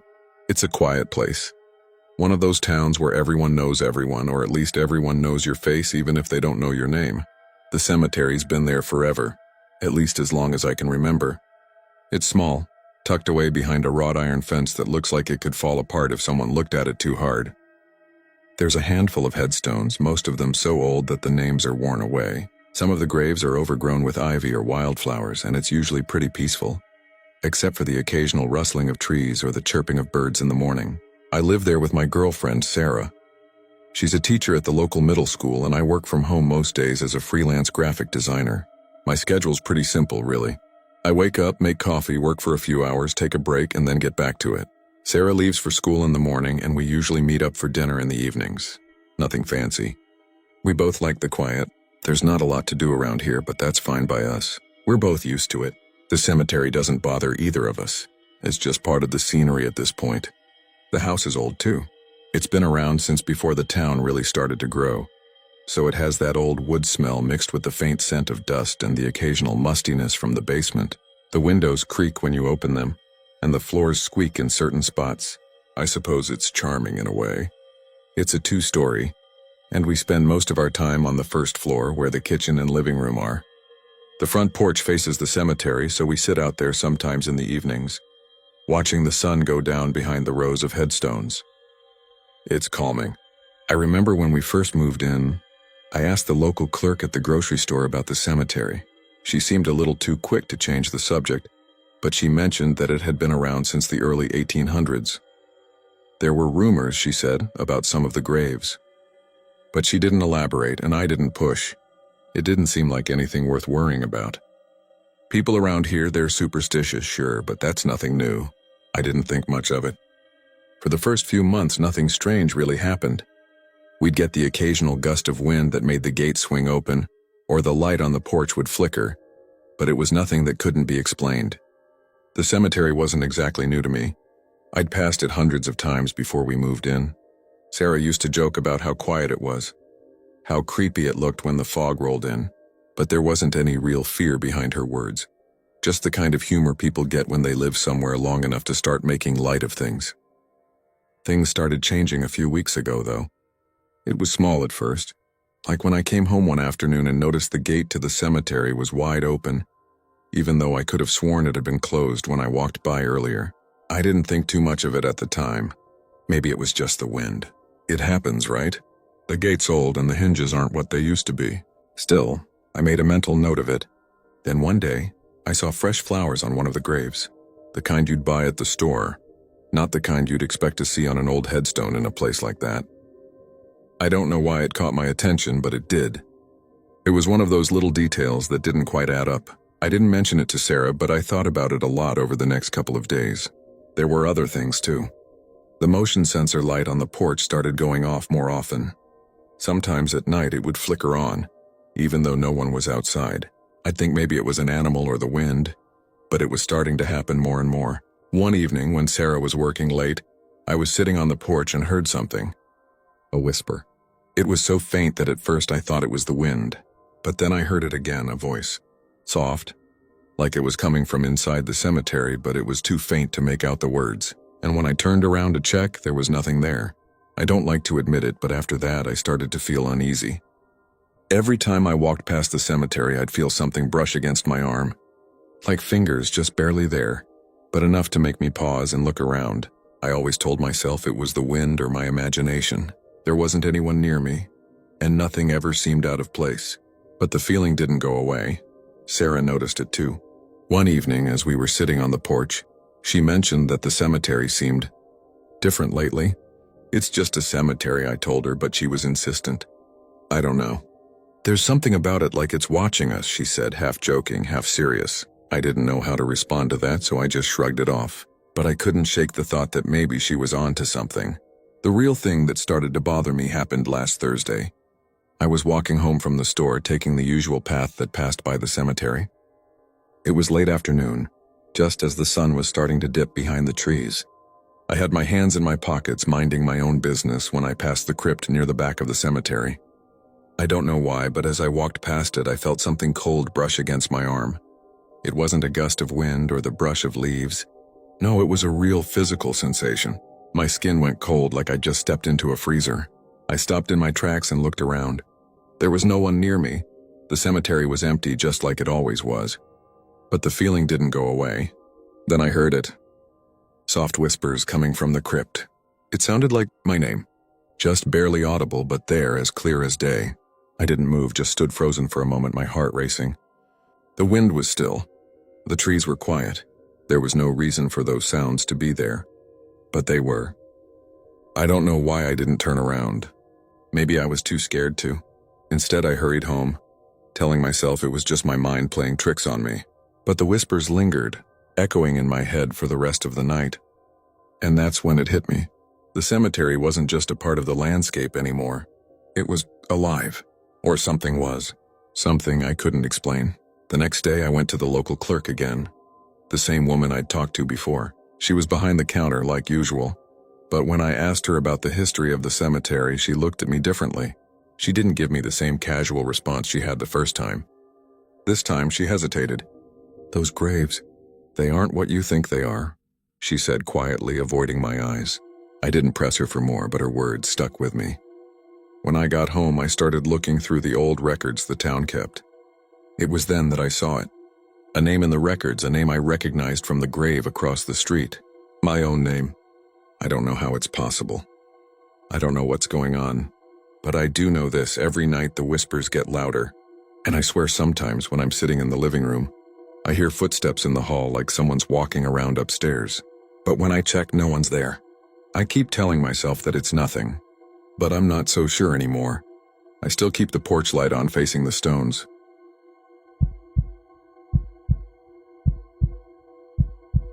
My name is Liam, and I'm from Bedford, Ohio. I live in a small house just on the edge of town, right across from the cemetery. It's a quiet place. The house is old. Nothing fancy. 2 bedrooms, a small kitchen, and a living room where I spend most of my time reading or watching TV. I've got a roommate, Rachel, who's been living with me for a couple of years now. She's easygoing, always working late shifts at the diner, so most of the time it's just me in the house. We're not close, but it works. She jokes about the cemetery sometimes, says it's nice to have some peace and quiet, especially with how noisy the rest of town gets on weekends. I don't think much about it. I work at a little bookstore in the downtown area. It's nothing glamorous, but it's a good job. Quiet, just like the town. I open up at 9 a.m. and close at 5 Monday through Friday. I usually walk over since it's only a couple of blocks from the house. The town's small, you know. Nothing really changes. The old brick buildings on Main Street have been there forever. The cemetery's the only thing that ever stands out. It's been there since the early 1800s, I think. The gravestones are mostly worn down with age, some of them barely readable, but you get used to it. The view from my window looks right out onto it. It's not a bad sight, really. There's something peaceful about it. A little overgrown, sure, but it adds to the charm. At least that's how I thought about it at first. It's quiet around here most of the time. You can hear the wind through the trees, the occasional dog barking from a few houses down, and the crickets at night. The streetlights flicker sometimes, especially on the corner by the cemetery, but it's not anything I ever worried about. Rachel and I don't really talk about the cemetery much. She's mentioned the graveyard keeper once or twice. Said he always seems to avoid eye contact when she's out walking the dog. He's got that weird old man vibe, she said once, laughing. But I figured it was just her being Rachel. Anyway, the days went by like that. Same routine. Nothing strange ever happened. Then one evening about a month ago, I noticed something odd. I was out on the porch, just standing there looking out over the cemetery. It was one of those still nights, no wind, just an odd sense of quiet. I don't know how to explain it, but everything felt a little off. The air felt heavier, like something was waiting. Maybe it was just my imagination, I thought. But then I saw it. One of the gravestones was vibrating. It was small, just a slight tremor at first, like a bug buzzing nearby or something, but I saw it clearly. The stone was shaking, not a lot, just enough that I could see the faintest ripples run through it. I blinked, rubbed my eyes, and then it was still again. Maybe the wind had caught it or something. But when I looked closer, the ground around it, just for a moment, shifted, like something was moving underneath. I took a step closer, thinking maybe it was some kind of trick of the light. But as I moved, the vibration grew stronger. The ground started to tremble beneath my feet, just slightly at first, like a low hum. It was like the earth was waking up, pulling at my heels, trying to pull me closer. I froze for a second, just standing there. My mind tried to make sense of it. It wasn't possible, but there it was. The gravestone was shaking, and now the trembling had spread. I could feel it all the way to my bones. The stones around it, smaller ones I'd never really noticed, were moving too. I stepped back, trying to convince myself it was nothing. Maybe some animal underground, burrowing, but the shaking didn't stop. It grew louder, and the ground under my feet shifted, making the gravel crunch as if something was pushing up from below. I didn't know what to do. My instincts told me to get away, but something held me there. I looked back at the house, then to the cemetery again. The stone continued to shake, its edges flickering in the dim light from the porch. I backed up slowly, almost without thinking. I didn't take my eyes off it as I turned to go inside. The ground was still trembling underfoot, but I couldn't bring myself to look back. Not yet. I got back to the porch, tried to settle myself down, but I couldn't. My hands were shaking now. I told myself it had to be something, anything logical. Maybe it was an animal. Maybe a vibration from a truck. I didn't know. But I couldn't stop thinking about it. I couldn't stop hearing the earth move under my feet. Later that night, after Rachel got home, I mentioned it to her. Just casually, like it wasn't a big deal. "You notice anything strange out there by the cemetery?" I asked, trying to sound nonchalant. She shrugged, setting her bag down. "What do you mean? Like the gate? That's been doing that for ages." "No," I said. "Like the ground. It was shaking." She laughed, but not in the way I expected. "Shaking? What, like an earthquake?" "No, not like that, just the gravestone. It was vibrating, like it was alive or something." She paused, looking at me for a second, and then just shook her head. "You've been reading too much horror stuff, Liam. It's probably just the wind or something." I didn't push it, but I couldn't stop thinking about it. The trembling, the ground beneath my feet. The air had felt different, like something was there waiting. A few days passed, and I told myself it was nothing. I went about my usual routine. But then things started happening again. I'd hear things, faint whispers, when I was out in the yard. At first, I thought it was just the wind, but it wasn't like the usual sound. It sounded like a voice, faint, like someone calling my name, only it wasn't Rachel and there was nobody else around. One evening, I went out to take the trash out and saw the cemetery gate was wide open. I swear I'd checked it earlier in the day and it had been shut. It was locked most of the time, but there it was, wide open, the hinges creaking in the stillness of the night. I told Rachel about it, but she didn't seem too concerned. "You're just imagining things," she said, but she sounded off. Maybe it was the way the wind had picked up or the way the trees creaked, but something in her voice made me uneasy. And then the footsteps started. I was in the kitchen when I first heard them. They were faint at first, like someone walking slowly around the yard. I thought it was Rachel, but when I went out there, she was sitting on the couch watching TV. The steps continued, but I couldn't see anyone. It didn't stop. It was like they were following me. And it wasn't just outside. One morning I found muddy footprints inside the house, near the door, near the porch. Rachel looked at me, her face going pale. She didn't say anything at first. She just stared at the wet marks on the floor. Then she muttered something about animals and went back to her room, but I could tell she was bothered too. I started locking the door at night, double-checking everything, but then things got weirder. Small things, objects out of place, doors left ajar that I knew I'd closed. One night I woke up to a voice faint like it was coming from another room. My name. I got up to check, but when I did, the house was still. Silent, I couldn't find anything. No explanation. The final straw came a few days ago. I was sorting through some old papers in the attic when I came across a stack of cemetery records. Something I'd never seen before. I skimmed through them. Names, dates. A lot of familiar ones from the graves I could see out the window. But one name caught my eye. It matched a gravestone. A fresh one. The name of someone who wasn't supposed to be there. I walked to the window, looking out over the stones. There, at the far end of the cemetery, a fresh grave sat under the moonlight. The name on it wasn't in the records. Not officially. And just then I heard it. A faint whisper again, like someone calling my name. I didn't go back outside after that. I haven't looked at the cemetery again. I still keep the porch light on, facing the stones.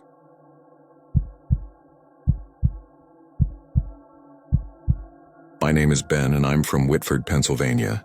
Whitford's the kind of town where everyone knows everyone. It's small, quiet, the sort of place where nothing much happens. I work from home most days as a graphic designer, which suits me just fine. I've got a little apartment on the edge of town. Nothing fancy. Just a one-bedroom with a porch that looks out onto the cemetery. You wouldn't think that'd be a big deal, right? I mean, it's a small cemetery. Old really, with a lot of overgrown grass and crooked stones. Not much activity. I guess it's the kind of thing you get used to, seeing all those names and dates every time you walk outside. I live alone, though there's usually a steady hum of activity around here. My friend Sarah, who works at the local diner, comes by often to hang out or help with things I don't really understand, like changing the air filter in the furnace or fixing a loose cabinet handle. We joke sometimes that the cemetery's good for the quiet. You'd think that'd be a little unsettling, but honestly, I don't mind it. It's almost peaceful. The town itself doesn't really have a lot of people or noise. Some older folks, a few families who moved here for the quiet. The cemetery, which isn't more than a couple acres, sits at the far end of Main Street just outside of town. There are a few trees scattered through it, maples mostly. They sway when the wind picks up, and the sound of the leaves rustling can be pretty nice. I've always liked it, the sound of it, especially late at night when everything else is still.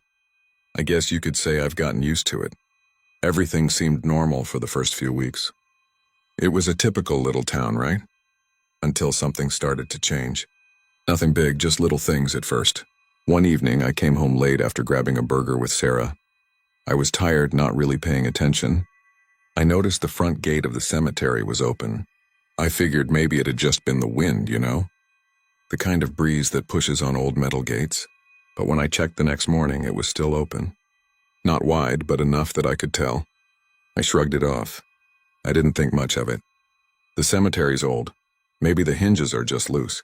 A few days after that, I started noticing fresh flowers. Not a lot, but enough that it made me pause. The graves weren't all that well kept up, with some headstones leaning or cracked. It wasn't exactly the kind of place you'd expect people to leave fresh flowers. But there they were, new petals laid gently on the stones. It struck me as odd, sure, but I didn't feel creeped out or anything. It's a cemetery after all.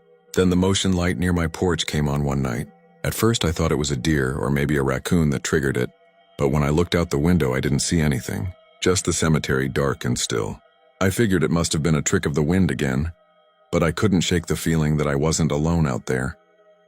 I didn't think too much about it, but something about the air felt thicker that night, colder, even though it was warm enough for late spring. It was strange, but it passed. A week later, it happened again. The gate, flowers, and the light, these things that seemed to happen in such a pattern now, felt like something I couldn't ignore. But I kept telling myself there was a logical explanation for all of it. The flowers could have been from someone visiting a relative. The light was probably faulty and the gate had just swung open. But then something happened that started to make me question everything. I went for a walk to clear my head. just around the cemetery, which had become oddly familiar to me by then. I like to walk, especially when it's quiet like that. I passed by some of the older graves near the back. They weren't even marked with names, just faded stone that had been weathered by years of rain. But one stone caught my eye. It was old, cracked at the edges but still legible, my name and my birth date. At first I thought I was just seeing things. I bent closer, feeling a strange tightness in my chest. No, it wasn't my imagination. It had my full name and my birth date. But the death date, it was from years ago. I didn't recognize the name next to mine nor the date, but seeing it made my stomach twist. It was a bizarre feeling, something like déjà vu but deeper. I stepped back, heart racing for reasons I couldn't quite explain. I'd like to say I just brushed it off, told myself it was some strange coincidence. Maybe someone with the same name as me had died here. That had to be it, right? It wasn't like there were any other explanations. I mean, what else could there be? But after that, I couldn't stop thinking about it. I started walking by the cemetery more often, hoping that maybe I'd see the grave again and somehow make sense of it. But it wasn't just the grave anymore. The disturbances kept coming. I started hearing whispers. Not words exactly, but soft sounds. Like someone calling my name, just barely audible, like it was carried on the wind. I'd hear it while I was at my desk working, or when I was in the kitchen. Each time I'd freeze, look around, and find nothing. But the sound, it was always there, just out of reach. And then, one afternoon, I walked into the house to find muddy footprints leading from the door to the kitchen. They were so distinct, boots maybe. A clear trail, though no one had been here. I didn't want to believe it. I checked the locks. Everything was still in place. But the footprints didn't make sense. I hadn't noticed them earlier. That night, as I sat on the couch trying to focus on something other than the footsteps, I heard it again. A voice. Soft, but unmistakable. It wasn't my name this time. It was a voice I recognized, though I couldn't quite place it. A voice from my past. I stood up, turned around to look, but the room was empty. There was no one. Just the stillness of the house, the ticking of the clock, and the faint hum of the fridge. The more I thought about it, the more I started questioning myself. I even called Sarah, but she just laughed, told me I was probably just overtired. Maybe it was the stress of the new project I was working on or something else, she said. I didn't mention the muddy footprints to her. I couldn't. Not when she was so sure I was just overthinking it. The next day, I finally decided to ask the neighbor about the cemetery. I'd seen him outside mowing his lawn and figured it couldn't hurt to ask. He didn't seem eager to talk. In fact, he looked uncomfortable when I mentioned the cemetery. His face tightened and he gave me a kind of half smile like he knew something I didn't. "Those graves aren't what you think they are," he said, his voice low, before quickly changing the subject. I couldn't stop thinking about his words. What did he mean by that? I went back to the grave with my name on it that afternoon. The flowers were gone, but the stone was still there. The name, the birth date, and the death date, all of it just as it had been before. But now, looking at it again, I wasn't sure if I'd been imagining things. I reached out to touch it, but I stopped myself. I'm not sure what happened after that. I don't know if I really heard the voice calling my name, or if the gate really swung open on its own. But I still hear whispers at night, soft and distant like they're just beyond the window. I still keep the porch light on, facing the stones.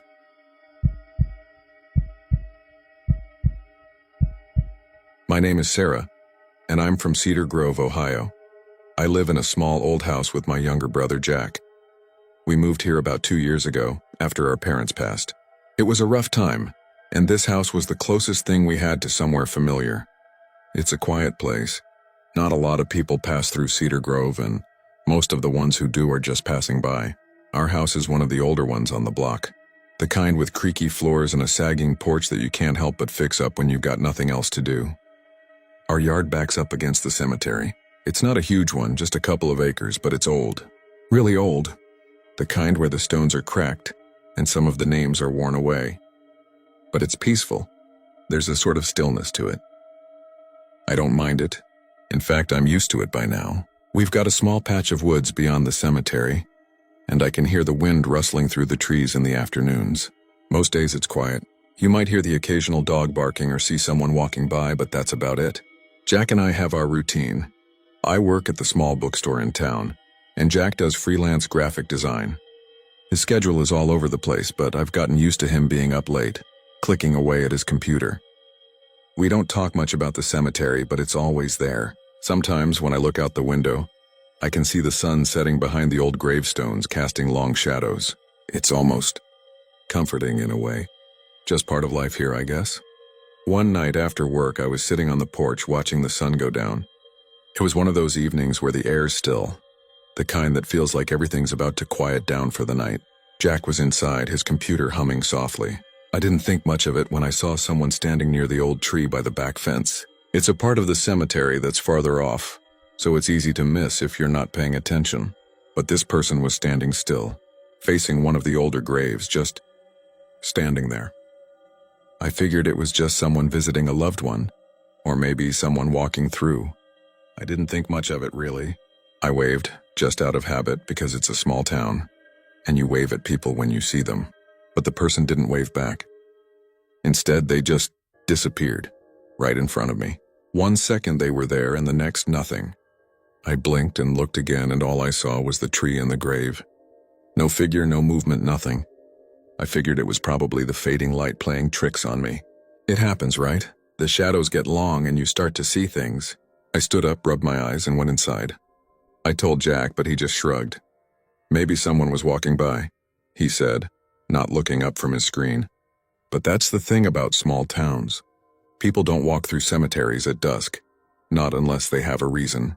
And there was no sound, no crunching gravel under shoes, no rustling in the grass. Just silence. The next few days felt normal enough, but I started noticing things. Little things. The cemetery gate was open one morning when I went out for a walk. It's usually latched tight, so I thought maybe someone had left it open by accident. But then it happened again the next evening. This time I was sitting in the living room when I heard the soft creak of the gate opening. It's an old iron gate, so you can hear it even when the wind's not blowing. I looked out the window, but the cemetery was empty. No one there. Just the trees and the tombstones bathed in that quiet evening light. I tried not to think too much about it. It could have been the wind. Maybe the latch was broken. But the next day I went for a walk, and there were fresh flowers on one of the older graves. I knew those flowers hadn't been there the day before. I've walked by that grave every day for months, and I'd never seen anyone tending to it. But there they were, bright white daisies sitting on a grave that hadn't seen a visitor in years. I asked Jack about it. Someone must have put them there, he said. Maybe it's just part of the whole, cemetery vibe. I wanted to believe that too. But something about it didn't sit right with me. Like I was missing something, like I hadn't noticed something I should have. Over the next week, things kept happening. The motion light on the side of the house would flicker on at odd times, even though there wasn't any wind. The air would grow colder in the evenings, almost like a chill was seeping in from the cemetery. I started hearing whispers too, faint and distant. At first I thought it was the wind again, but sometimes it sounded like my name faintly, carried on the air. I tried to explain it away. Maybe it was just the trees. Maybe it was just the quiet. But it didn't feel right. One evening, when I was sitting at the kitchen table, I heard footsteps outside. I glanced out the window, expecting to see someone walking through the cemetery, but there was nothing there. Then I heard the footsteps again. Only this time they stopped when I moved. I stood up, went outside, but there was no one. No sound. Just the wind and the fading light. Jack was getting more concerned, though. He said he'd heard the whispers too, sometimes when I wasn't around. I don't think he wanted to believe it, but he couldn't deny it anymore. That night we sat in the living room listening to the silence. Then there it was again, a soft tap like something brushing against the window. We both jumped, but when we looked outside, nothing. Just the graveyard, dark and still. I don't know when it happened exactly, but one evening something changed. The door to the porch was left slightly ajar when I came home. I'm sure I'd shut it, but there it was, hanging open. Inside, the temperature had dropped. The air felt thick, almost heavy, like something was there, just waiting. That's when I found the muddy footprints. They weren't there when I left, but they were there now, leading from the back door across the floor and up to the stairs. I followed them, my heart pounding in my chest. When I got to the top of the stairs, there was a soft, familiar voice calling my name from the bedroom. I stood there for a second, listening, but I was alone. Jack was in the living room. I didn't mention it to Jack. He'd gotten more jumpy over the past few days, so I figured it was just a result of the tension building up. But I couldn't shake it. Something was wrong. Something was in the house. I went into the bedroom and sat on the bed just listening to the silence. A week later, I was going through some old papers in the attic, sorting through things that had belonged to our parents. I came across a box of old photographs and letters. One of the letters had a name on it, one I recognized from the cemetery. It was a name on one of the gravestones that had always struck me as odd. I went outside, back to the cemetery, and stood in front of that grave. The name was right there in front of me, the same as the letter. When I turned around, I swear I saw a figure standing by the tree, but when I blinked, it was gone. I still don't know what to make of it. Jack and I don't talk much about it anymore, but sometimes late at night when the house is too quiet, I still hear footsteps outside, and I still keep the porch light on facing the stones.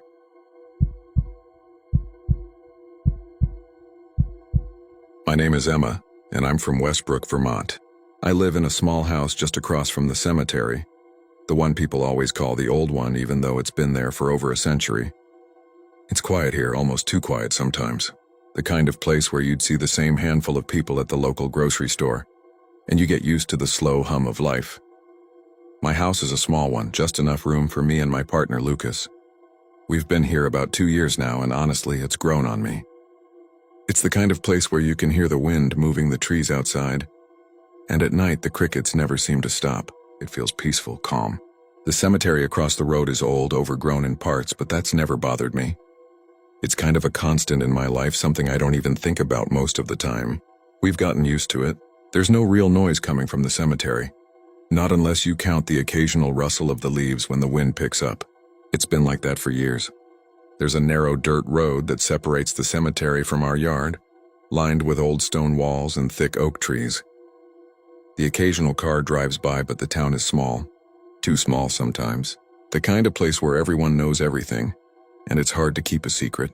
I work at the local diner, waitressing mostly, and Lucas works at the hardware store a few blocks down. Neither of us has a super busy schedule, so we spend most of our evenings at home, making dinner, watching TV, and just talking about nothing much. Some nights Lucas will joke about the cemetery, how old it is, how creepy it looks when the fog rolls in. He gets a kick out of it, but I just laugh and tell him he's being ridiculous. I don't see it that way. It's just part of the landscape, part of the scenery. No big deal. I'd even gotten used to the occasional light flickering from the old street lamp in the cemetery's front corner. It happens sometimes, just a quick blink before it steadies again. One evening, Lucas was out front checking the car. I was inside doing the dishes when I noticed the flickering again.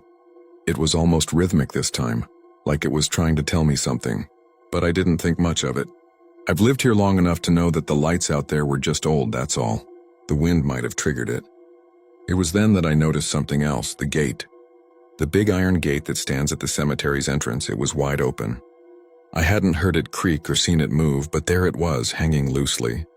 That's unusual, I thought. The gate doesn't usually swing open by itself. The wind doesn't move it that much. But again, it wasn't the first time something like that had happened. Maybe a kid had run past or someone had forgotten to latch it. It wasn't a big deal. Still, something felt off. I went outside to tell Lucas, and by the time I got to the front door, I saw him walking toward the gate. The wind must have done it, I called to him, but he just gave me a half smile like he didn't quite believe me. Could be, he said, but there was a weird pause like he wasn't sure himself. He closed the gate and we both stood there for a moment watching the cemetery in silence. Nothing moved. The trees stood still, the ground dry. The light above flickered again, and for a second I thought I saw something, a shadow near the farthest row of graves. It was quick, though. I blinked and it was gone. "Did you see that?" I asked, but Lucas just shook his head. "Probably just a trick of the light," he said. It was that night I first noticed the flowers. The next day there were fresh flowers on one of the oldest graves in the cemetery. I don't know why it caught my attention, but it did. The flowers were bright, colorful, new. The grave they were on, though, it didn't look like it had been visited in years. The stone was cracked, half obscured by weeds. So I told myself that maybe someone had just come by. Maybe a relative I didn't know about. But still it felt strange. Things didn't stop there. Over the next few days there were more small things. The gate swung open again. The flowers appeared and then vanished. I'd find small piles of dirt by the graves where the earth had been disturbed, even though there was no one around. One evening after I'd gotten off work, I was walking back home when I saw it. A figure. It wasn't far from the old grave I'd noticed before, the one with the fresh flowers. It was a person, dressed all in black, standing still in front of the grave. At first I thought maybe it was someone just visiting. People do that sometimes, especially with the older graves. But as I walked closer, I felt a weird chill run up my spine. It wasn't the cold, it was something else. Like there was something wrong with the way the figure stood. Something unnatural. I called out, "Hey, are you all right?" But the figure didn't respond. I took a step forward and the figure vanished. Just disappeared. I froze, my heart pounding in my chest. I don't know why, but I felt like something had shifted. The cemetery felt different suddenly. The wind picked up, blowing through the trees, but the air felt colder. More silent. I stepped forward, hesitated, then walked up to the grave where the figure had been. And that's when I noticed it. The grave, the one with the cracked stone and overgrown weeds. It was covered in thick, tangled vines now, far more than the day before. The flowers were gone. Just the weeds, as if they'd grown there overnight. I turned quickly and walked back home, trying not to look at the cemetery as I passed. But when I got inside, I couldn't shake the feeling that something was wrong. Things only got worse after that. I started hearing whispers, faint like they were carried on the wind. I'd hear my name being called soft, like someone was standing right outside the window. But every time I went to check, nothing was there. Lucas didn't hear it, or if he did, he didn't say anything about it. But I could feel it, something pressing on me. Something moving just beyond my reach. One day while I was cleaning up, I found muddy footprints by the front door. The thing is, it hadn't rained. There shouldn't have been any mud. But there they were, leading from the door to the living room as if someone had stepped inside. I called Lucas, but he didn't seem bothered by it. He thought I'd left the door open or that it was a trick of the light. I wanted to believe him, but the footprints were too clear, too real. That night I woke up to the sound of someone calling my name. It was soft at first, a murmur. Then louder, more distinct, but still nothing I could touch. I couldn't bring myself to get out of bed. I just lay there, listening to the silence after the voice faded, feeling like something was watching from the window. In the morning, I couldn't remember if it was a dream or something real, but when I opened the kitchen drawer later, I saw something that made me freeze. A name, written on a receipt from the diner. The name of a person I didn't recognize. And it was the same as the name on one of the gravestones in the cemetery. I went over to the cemetery to check just to make sure, and there it was. The name. Not just the same, but exactly the same. The date of death, too. When I saw the neighbor, I asked him about it, but he didn't answer the way I expected. He just looked at me, his eyes narrow, and he said, "Those graves aren't what you think they are."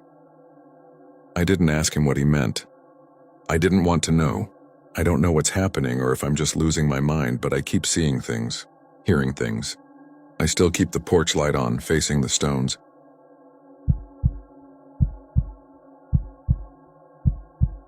My name is Sarah, and I'm from Chester, New Hampshire. I've lived here for a few years now in a little house on the edge of town. It's a quiet place with old trees lining the streets and a sense of peace that you don't find much anymore. I live by myself. It's just me, my books, and the occasional phone call with my sister, who's down in Boston. I work from home most days, so it's just the hum of my computer and the sound of cars passing by. Nothing extraordinary, really. The house itself is small but comfortable, nothing fancy, but it suits me just fine. The cemetery sits across the street. I don't mind it much. It's not big, but it's old. The kind of place where you find graves with names that have been worn down by time. The grass is thick in some parts, and the headstones are mostly upright, though a few have tilted a little. I used to think it was kind of beautiful in a way, like a place where time slowed down. I'd often go for walks around there when the weather was nice. The old stones and the wind rustling through the trees always made me feel settled, I guess. Peaceful almost. The town itself is small, not much more than a handful of streets and a couple of shops. People are friendly, always stop to wave when you're walking around. I don't know everyone by name, but it feels like everyone knows everyone else. The post office clerk likes to tell stories about the town's history, even though most of it is stuff I already know. He'll joke about how the cemetery has been there longer than the town itself, and sometimes I'll laugh along. It's kind of the thing here. History is something that just lingers. Nothing unusual ever really happened. My routine was simple. In the mornings, I'd wake up, have coffee, and sit on the porch for a few minutes before I started working. I'd glance across the street at the cemetery sometimes, but mostly, it was just part of the landscape. I never paid it much thought. Then came the snowstorm.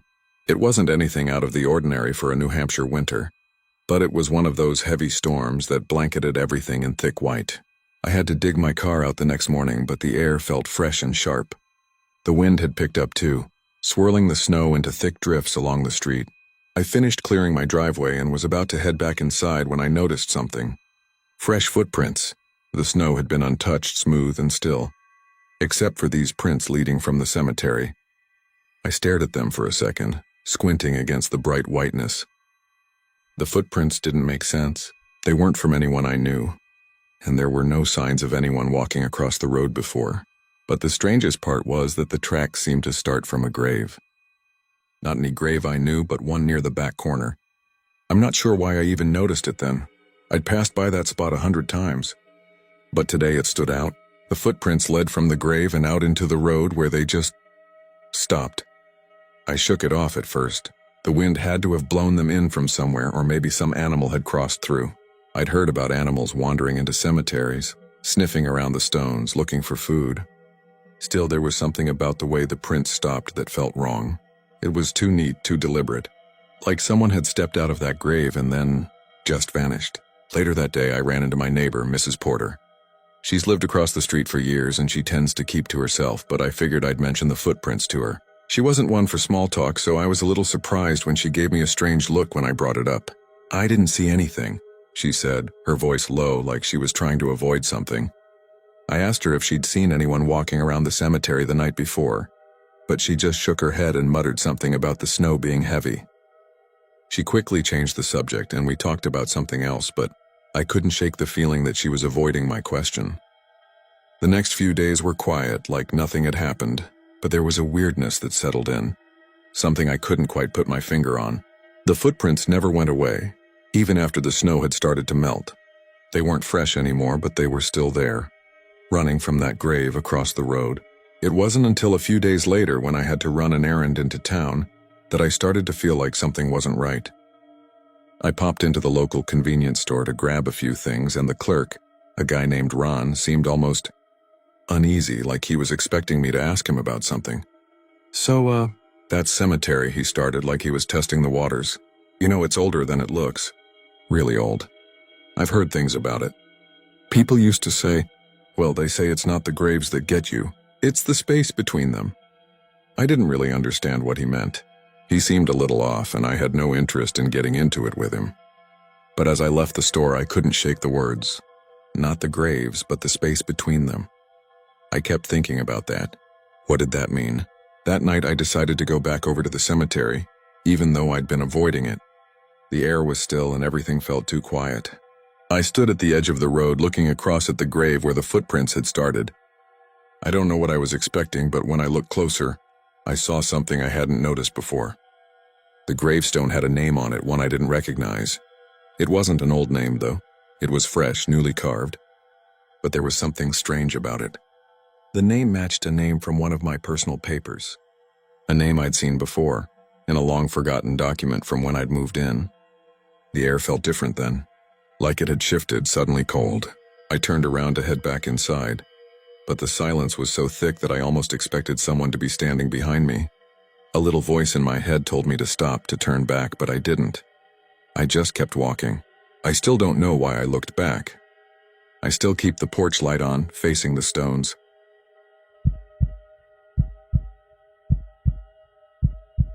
My name is Tom, and I'm from Crawford, Pennsylvania.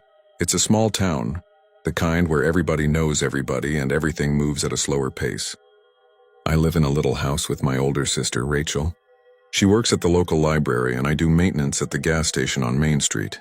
Most days I wake up early, have a cup of coffee on the porch, and watch the fog roll over the cemetery across the street. It's been there as long as I can remember, and honestly, I've never given it much thought. The cemetery is old, with crumbling headstones, overgrown ivy, and a few large trees that have been there for decades, maybe longer. The gate's made of wrought iron, and it always squeaks when the wind picks up. But that's about all there is to it. Our house is a few hundred feet from the cemetery, just far enough that we don't get a lot of foot traffic, but close enough that we can see it clearly from the front porch. It's a nice view, actually. I've always liked it. The place is quiet, peaceful even. There's something comforting about the silence there, the sound of gravel crunching underfoot, the wind whispering through the branches, the occasional rustling of leaves. It's always been kind of serene. Rachel and I never really talk much about the cemetery itself. We're both used to it by now, I guess. My routine hasn't changed much over the years. I leave for work in the mornings, get home in the evening, and we usually have dinner together. Rachel's more social than I am, always chatting with the neighbors and the folks who come into the library. I'm not so much into all that, but she's good at it. People stop by the house every so often to ask about the cemetery. Some of them are just curious, others have some old story they want to tell, but I never really listen. Rachel usually humors them, though, chatting away while I just go about my business. It's a small town, like I said. Not much happens here. The most excitement we get is the occasional delivery truck or a storm blowing through. Most days I don't even notice the cemetery, unless Rachel points something out like a new grave or some fresh flowers. But that's it. Just normal stuff. It wasn't until a couple weeks ago that I started to notice something strange. It was a Saturday morning and I had just finished fixing the fence out back. I'd been standing on the porch wiping my hands on a rag when I heard it. At first I thought it was just the wind, the breeze coming through the trees by the cemetery. But then I realized there was a sound underneath it, something melodic. A soft, faint tune, almost like a lullaby. I glanced over at Rachel, but she was inside, probably reading or doing whatever she does in the mornings. I don't know why, but I felt a little uneasy. It wasn't loud or intrusive, just there. At first I figured it was some kind of animal, maybe birds or something. I couldn't see anything, but I could hear it just barely. The wind was picking up a little, so it made sense that the sound was carried on the breeze. But even when the wind stopped, the music kept going. Only now it seemed a little louder. I shrugged it off, though. Sometimes wind does strange things. Maybe it was the trees creaking, or a branch rubbing against something else. Still, I couldn't shake the feeling that something was off. A few days later, I was sitting on the porch again and the music started up once more. It wasn't just a fleeting sound either. This time I could hear it clearly, like a distant melody coming from deep within the cemetery. My first thought was that it was some kind of radio, maybe an old one someone left out there. But that didn't make sense. There were no cars parked nearby, no houses close enough to pick up any radio signals. And besides, the music didn't sound like a radio. It was too soft, too deliberate. Almost like someone was playing it on a stringed instrument, though it was hard to tell. I didn't mention it to Rachel. She's always so quick to dismiss things, saying I'm overthinking or just hearing things. But I started going out to the porch more often, waiting for the music to start. It wasn't every day, but it was regular enough that I couldn't ignore it. Sometimes it was soft, other times louder, always the same tune. Sweet, almost childlike. One afternoon I decided to go for a walk, see if I could figure out where it was coming from. I walked across the street through the wrought iron gate and into the cemetery. It was quiet, the kind of silence that feels thick, like it's pressing down on you. The grass was high in places and the stones were covered with moss, but nothing seemed out of the ordinary. I stood there for a while listening. I don't know why, but I thought I might hear the music again, as if it would reveal itself. But nothing, just the wind and the faint creaking of the trees. I started to wonder if I was just imagining it. I mean, it made sense, right? It was a small town and I'd been a little stressed lately. Maybe I just needed a good rest. But the more I thought about it, the more I felt like I was missing something. The next few days, the music continued. It was still faint, but I could hear it clearly from the porch. The same song over and over. The thing is, every time it got louder, I thought it was coming from closer to the ground, as if it were coming from beneath the earth. The trees were rustling, but the sound didn't feel like it was in the air. It felt like it was in the dirt deep below the cemetery. I don't know how to explain it, but that's how it felt. I couldn't stop myself anymore. I had to know what was going on. I grabbed a flashlight and went out again, this time walking toward the center of the cemetery where the oldest graves were. The music seemed to be coming from that direction, but I couldn't find a source. I walked around, shining the beam of light on gravestones, but nothing seemed out of place. The wind had picked up and I thought I heard the faintest sound of a voice, but it was so faint, so distant, I couldn't be sure. Then I noticed something. A fresh bouquet of flowers carefully arranged at the foot of a gravestone. It wasn't unusual, I suppose, but I knew for a fact that I hadn't seen them there before. There was something off about the way they were placed, almost too neat, like they'd been set down by someone with a careful hand. I bent closer to look at the stone, and that's when I saw the name. It wasn't one I recognized. It was an old stone, weathered by time, but the name was clear enough: Eliza Montgomery. I couldn't remember ever seeing that name before, but I didn't think much of it at the time. I figured it was probably just an older grave, maybe one I hadn't paid attention to, but the music kept playing, louder now, almost like it was coming from the ground itself. I couldn't shake the feeling that I was standing on something I shouldn't be. That night, Rachel was making dinner, and I was sitting at the kitchen table staring out the window at the cemetery. I don't know why, but I felt like I had to say something, so I mentioned the flowers. "Have you ever seen that name before?" I asked, trying to sound casual. What name?" she replied, not even looking up from the stove. "Eliza Montgomery." "Over by the big tree," I said, a little more pointedly. Rachel glanced over at me, then back to the stove. "I don't think so." "Why?" "I don't know." I stopped myself. There was no point in explaining. She wouldn't believe me anyway. "Maybe you're just seeing things," she said with a shrug.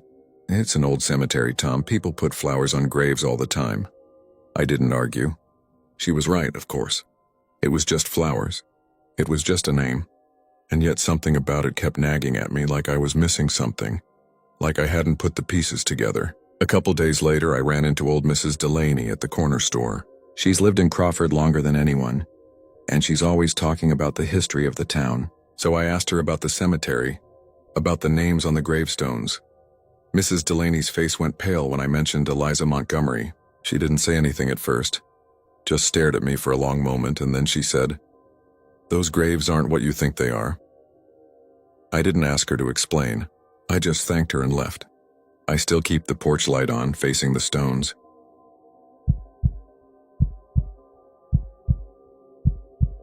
My name is Aaron, and I'm from Barre, Vermont. I've lived here my whole life, and I've gotten used to how quiet it is. The town's small, the kind of place where everyone knows everyone's business, even if they won't admit it. My apartment's an old building with creaky floors, the kind you find in places where nothing ever changes. It's just me and my cat Pip, who's lazy and barely ever leaves the windowsill. We've got a routine, nothing fancy. I work from home most days, doing freelance graphic design, which means I spend a lot of time at my desk. There's a coffee shop I go to sometimes when I feel like getting out, but mostly I'm in my apartment just passing the hours. My place is right across the street from the cemetery. It's not a big one, maybe 30 or so graves. Some of them are old, the stones leaning or weathered beyond recognition. The cemetery doesn't bother me, though. It's peaceful, really. In the mornings I can see the mist rolling over the tombstones, and it's kinda nice. I know a lot of people in town avoid the cemetery, but I guess it's just part of my landscape. It's been there long before I was born, and I suppose it'll be there long after I'm gone.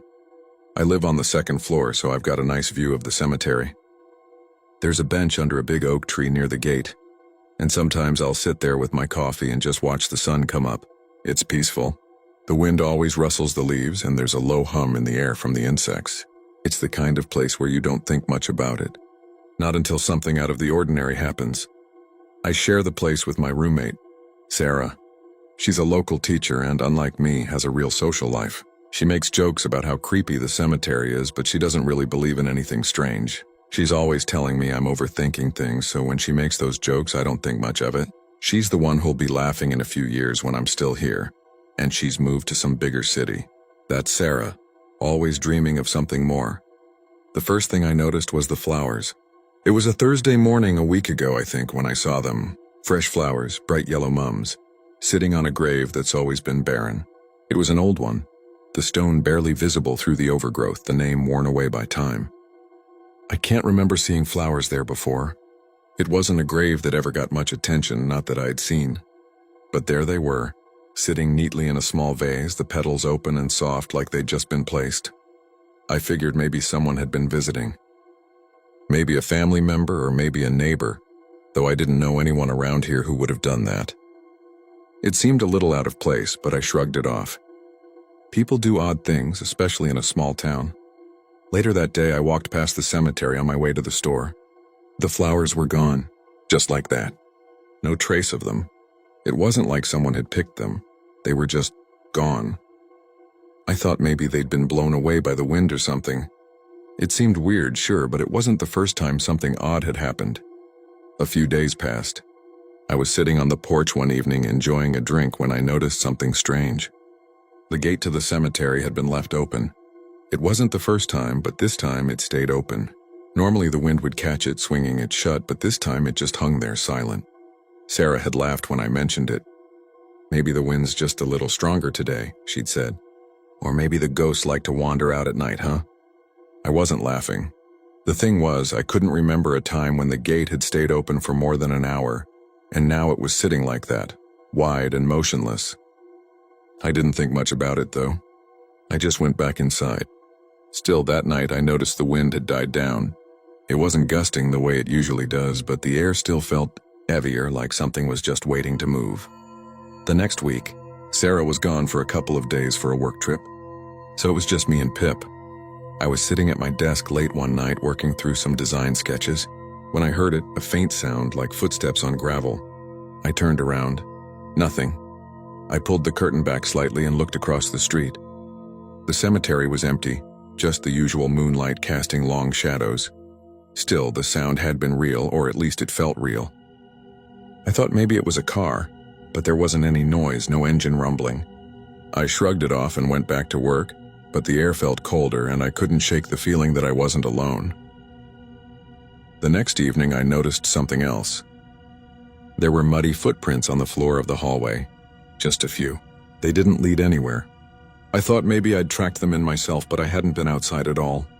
It wasn't like I'd been walking in mud anyway. The floor was clean except for those marks. I wiped them up, but later that night I noticed the door to the porch was slightly ajar. I know I'd locked it.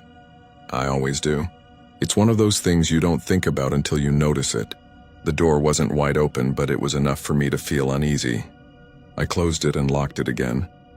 Sarah came back the next day and I mentioned the door being open. "Must have been the wind," she said, walking past me, not even bothering to look outside. "Honestly, you're always on edge about something." But it was more than just a door. It was the things that didn't add up. The whispers I heard soft and far away. I couldn't make out the words, but I knew they were there. I began hearing them at night when the house was quiet, when the wind wasn't even moving the trees. At first I thought I was just imagining things, but then I heard them again, and they sounded too real to ignore. One morning, I went for a walk through the cemetery, just to clear my head.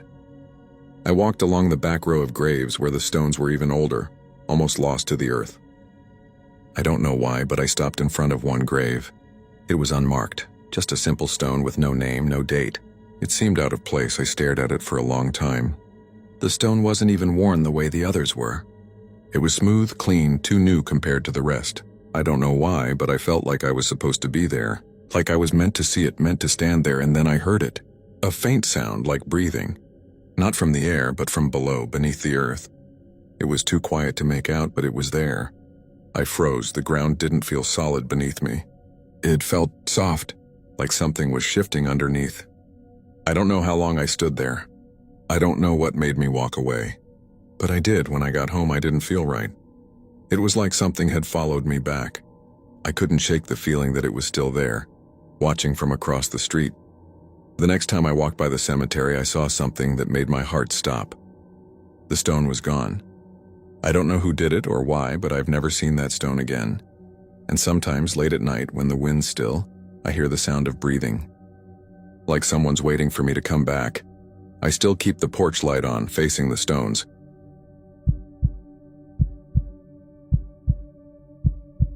My name is Claire, and I'm from Brooksville, Indiana. I've lived in this little house for a few years now, just a small town on the outskirts of the state. It's quiet here, almost too quiet sometimes. My house sits on a street that doesn't see much traffic, mostly just locals who've lived here forever. Across the road from me is the old cemetery. It's been there for as long as anyone can remember. The gravestones are weathered and crooked, some covered in ivy or moss. It's kind of peaceful in a way. At first I didn't think much of it. I don't even notice it half the time anymore. I live alone, though I've got a roommate, Sarah. She's been here about 6 months now, and we get along just fine. We both work at the same place, a little family-run grocery store downtown. My hours are flexible, so I spend a lot of time at home. Sarah likes to go out with her friends in the evenings, but I usually stay in reading or watching something on Netflix. Sometimes when she's home, we talk for a bit, or she'll make dinner and we'll hang out. Nothing too exciting. It's a small town life, a quiet life. The cemetery, like I said, doesn't bother me. It's just there. I can see it from my living room window. I sometimes catch myself looking out at it, especially in the evenings when the light's starting to fade. There's something about the way the sun hits the stones, makes the place look almost, well, sort of beautiful, but not in a creepy way. It's just part of the scenery, you know? But then, a few weeks ago, I started hearing something. It was faint at first, just a soft, distant sound. Like a woman crying. At first I thought it was just my imagination or maybe some kids messing around. I mean, it's not like this town is bustling with activity. But every now and then you'd hear voices from the cemetery, or maybe someone walking their dog, so I shrugged it off, thinking it was just the wind or a car passing by. But every evening around the same time the crying seemed to get louder.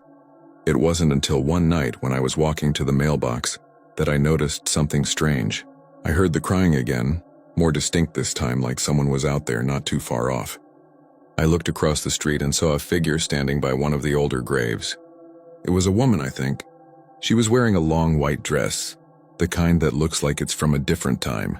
The dress fluttered in the wind, and I could just barely make out her silhouette in the twilight. I don't know why, but I froze there for a minute just watching her. It didn't seem odd at first. People walk through the cemetery all the time. But the crying was gone now, and the woman, she wasn't moving. I couldn't shake the feeling that something was off about it, though. It wasn't just the way she stood still, or how her dress seemed to catch the last bit of light. It was the silence. Even the usual evening sounds, the rustling leaves, the distant hum of insects, had disappeared. Everything felt quiet, too quiet. I figured I should just go inside, maybe it was just my mind playing tricks. But as I turned to head back to the house, I glanced over my shoulder again. The woman was still standing there. Then she turned slowly and began walking away. I could hear her footsteps on the gravel path, soft but unmistakable, except there was no sound. Not a single footstep. I didn't know what to make of it, honestly. I was sure I heard her walking, but now, standing on my porch, it was like she'd just disappeared. I told myself it was nothing, just my nerves getting to me. Maybe I was tired or imagining things. But then again, I couldn't get the image of her out of my head. Over the next few days, I found myself glancing out the window more often. Sometimes the crying started again. Just a faint sound, like it was coming from across the street. But when I went to check, there was never anyone there. I never saw that woman in the white dress again.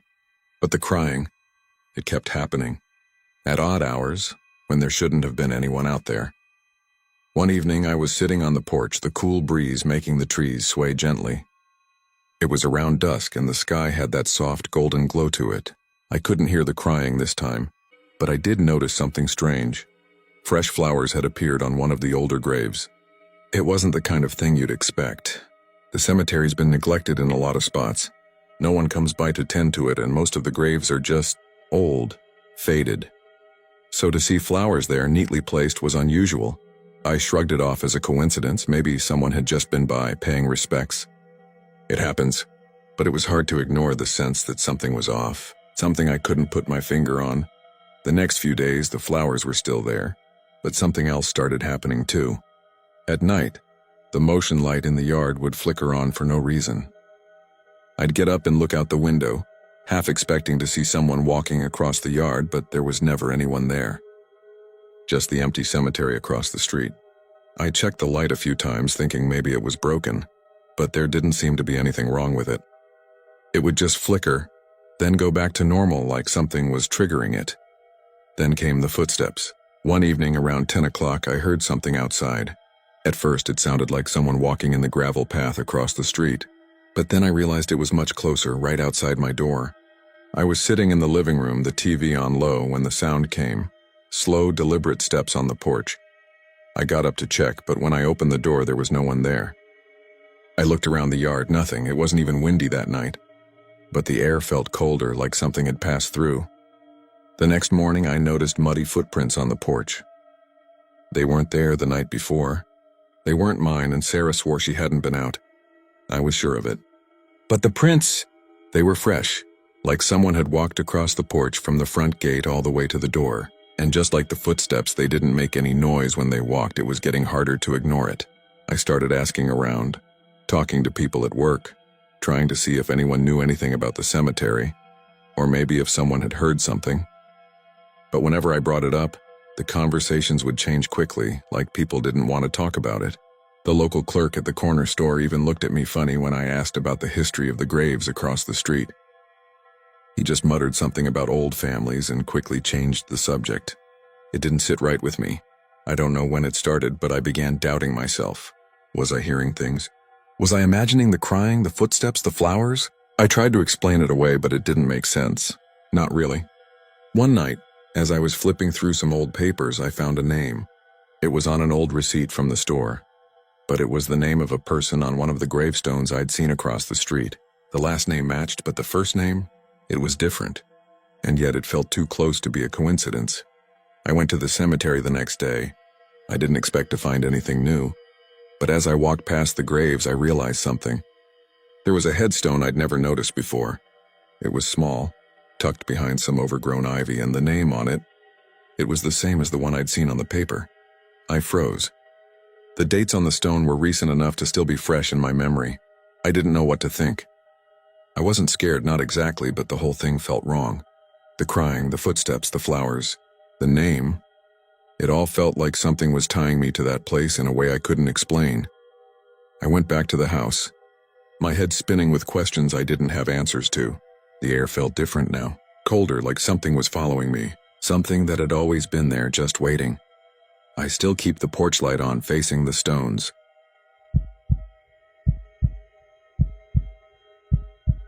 My name is Sam, and I'm from Ashland, Pennsylvania. I've lived here my whole life, though I can't say I'm particularly attached to the town. It's quiet, small, one of those places you drive through if you're not careful, the kind of town where everyone knows everyone, and the streets are dotted with old houses, worn but comfortable. The house I rent is on the outskirts, right across from the cemetery. It's not a big one, just a few acres with a handful of old weathered gravestones. Some of them are leaning. Some are nearly covered by weeds, but it's always felt peaceful to me. The cemetery's there, but it doesn't really feel like it's there, you know? Like it just belongs to the land. A quiet part of the town's history. I live with my roommate, Josh. He's a little younger than me, but we get along fine. He's got his own life, his own routine, and I have mine. We don't talk much about the cemetery, mostly because there's not much to say. We both leave for work at different times. I work as a mechanic at the local shop, fixing whatever needs fixing, while Josh works at the small grocery store downtown. Our schedules don't really overlap. I'm usually home before he is, but we both end up on the porch at night, looking out at the cemetery. Some nights I'll be out there just sitting with a beer, listening to the distant barking of dogs or the occasional car rumbling by. Nothing special. The cemetery, like I said, is peaceful. The stone gates creak a little in the wind, and there's always that distant smell of earth, but it's nothing I haven't grown used to.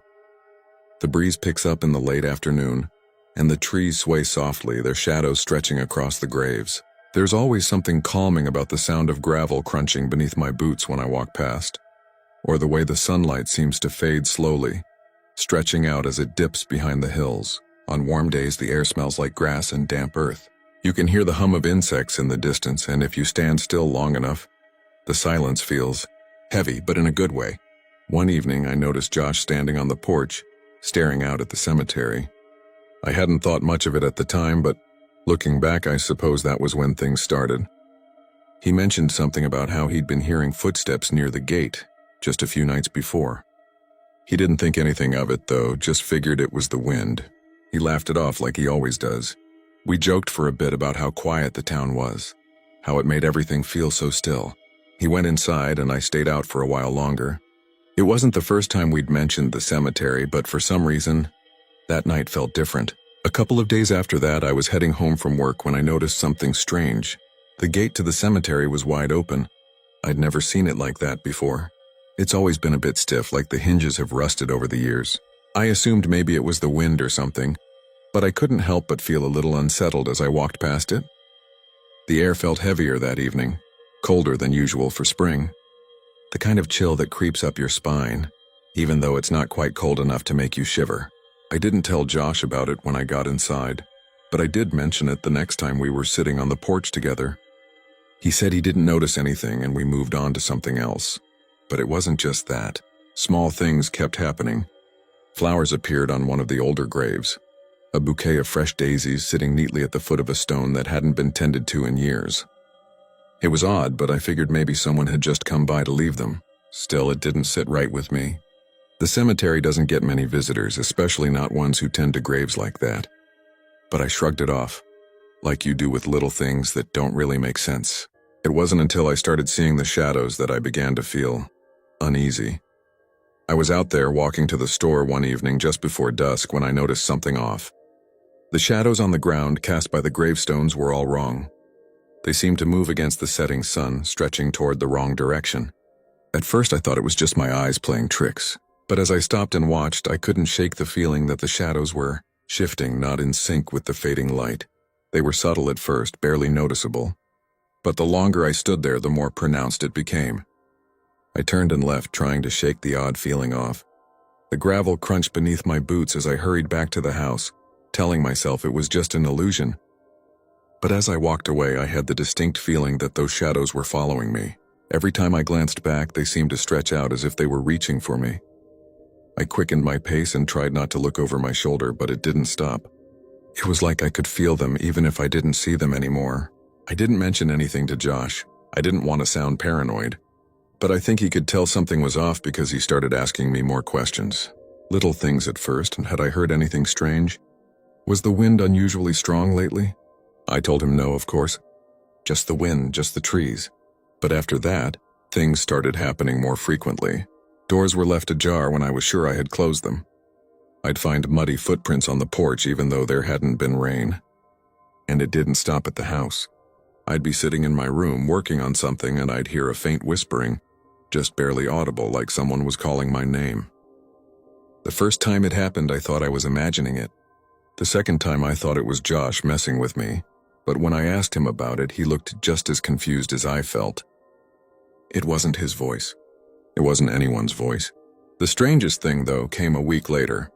I was flipping through an old box of paperwork in the living room when I came across something odd. It was a folder with old cemetery records, probably left behind by the previous tenant. I didn't think much of it at first, but when I looked closer, I saw a name that caught my eye. A name that matched one of the gravestones across the way. It was the same stone I had seen the flowers on, the daisies fresh and out of place. The name didn't make sense to me. It wasn't one of the ones I remembered seeing on the old gravestones, and I knew I'd never heard it before. I went across the street the next morning hoping to get some answers. I ran into old Mrs. Jenkins, the local clerk who I've known for years. She was tending to the flower beds near the gate, which was now securely closed again. I thought I'd ask her about the name, but when I brought it up, she just gave me a strange look. "Those graves," she said slowly, "aren't what you think they are." Then she turned and walked away, leaving me standing there, unsure of what she meant. When I went back inside, I couldn't shake that feeling. The shadows had moved again. They were longer now, stretching across the lawn, and when I glanced out the window, I felt the cold air press against me. It was like something had followed me in. I still keep the porch light on, facing the stones.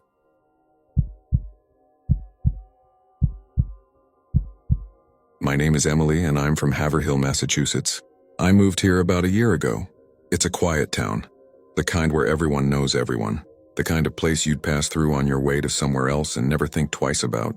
The house I rent is a little old, but not in the way you'd expect. It's lived in, if that makes sense. The creaky floors, the draft in the hallway, it's all part of the charm. It sits right across from the cemetery, just across the street. It's a small cemetery, old enough that the gravestones are leaning or cracked in places. Nothing spooky about it, really. It's just a cemetery. I'm sure you know the type, lots of quiet, peaceful space. I live alone, but I've got a roommate named Sarah. She's a few years older than me, works at the local diner. She's the kind of person who always knows the gossip, but I like having her around. She's got this dry humor about her, which I appreciate, especially on those long, quiet nights when nothing's going on. The cemetery's always there, of course. I don't mind it. In fact, when I first moved in, I thought it was kind of calming. I'd sit on the porch watching the wind push through the trees, hearing the occasional dog bark in the distance. It was like the world outside my little house had its own rhythm. It wasn't much, but that was the point. Nothing ever really happened around here. It's not the kind of place where you'd expect things to be strange. There's a corner store a couple blocks down where the guy behind the counter always gives you a nod. The postman's got a lazy smile and the weather's predictable. The wind moves through the trees at the same time every evening, like clockwork. Honestly, I didn't think much of the cemetery when I first moved in. It just seemed like a part of the landscape. Something you'd glance at and then look away from.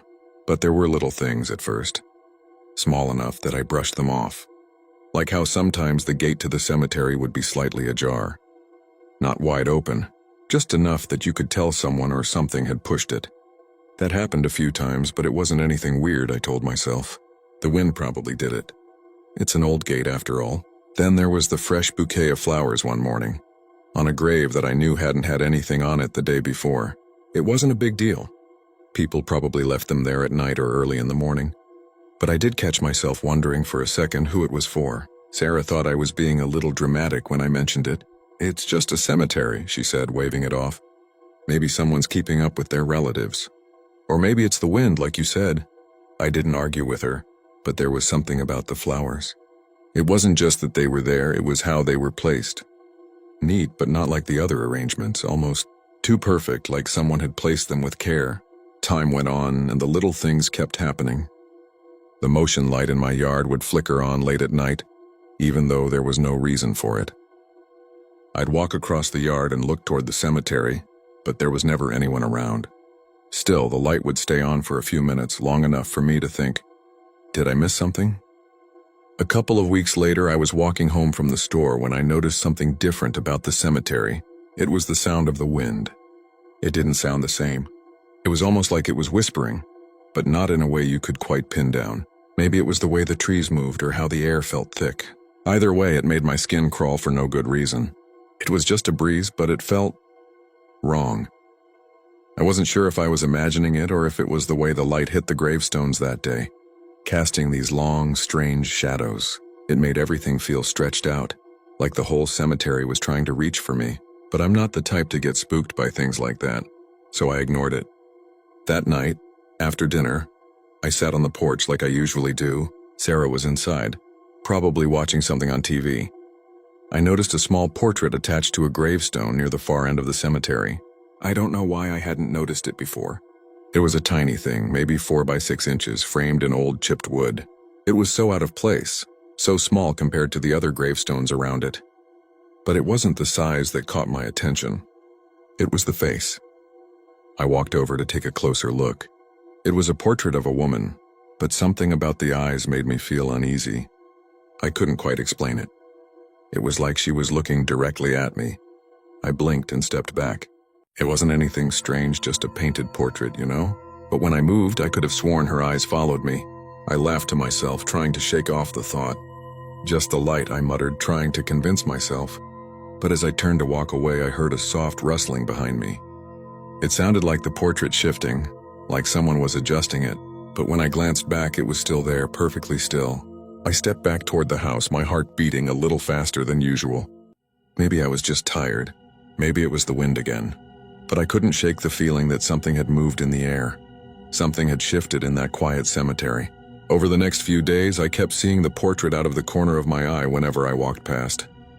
I told myself it was just my imagination, but I couldn't deny the way my chest tightened whenever I looked at it. It felt like it was waiting for me. Every time I passed, I'd glance over, but the feeling never went away.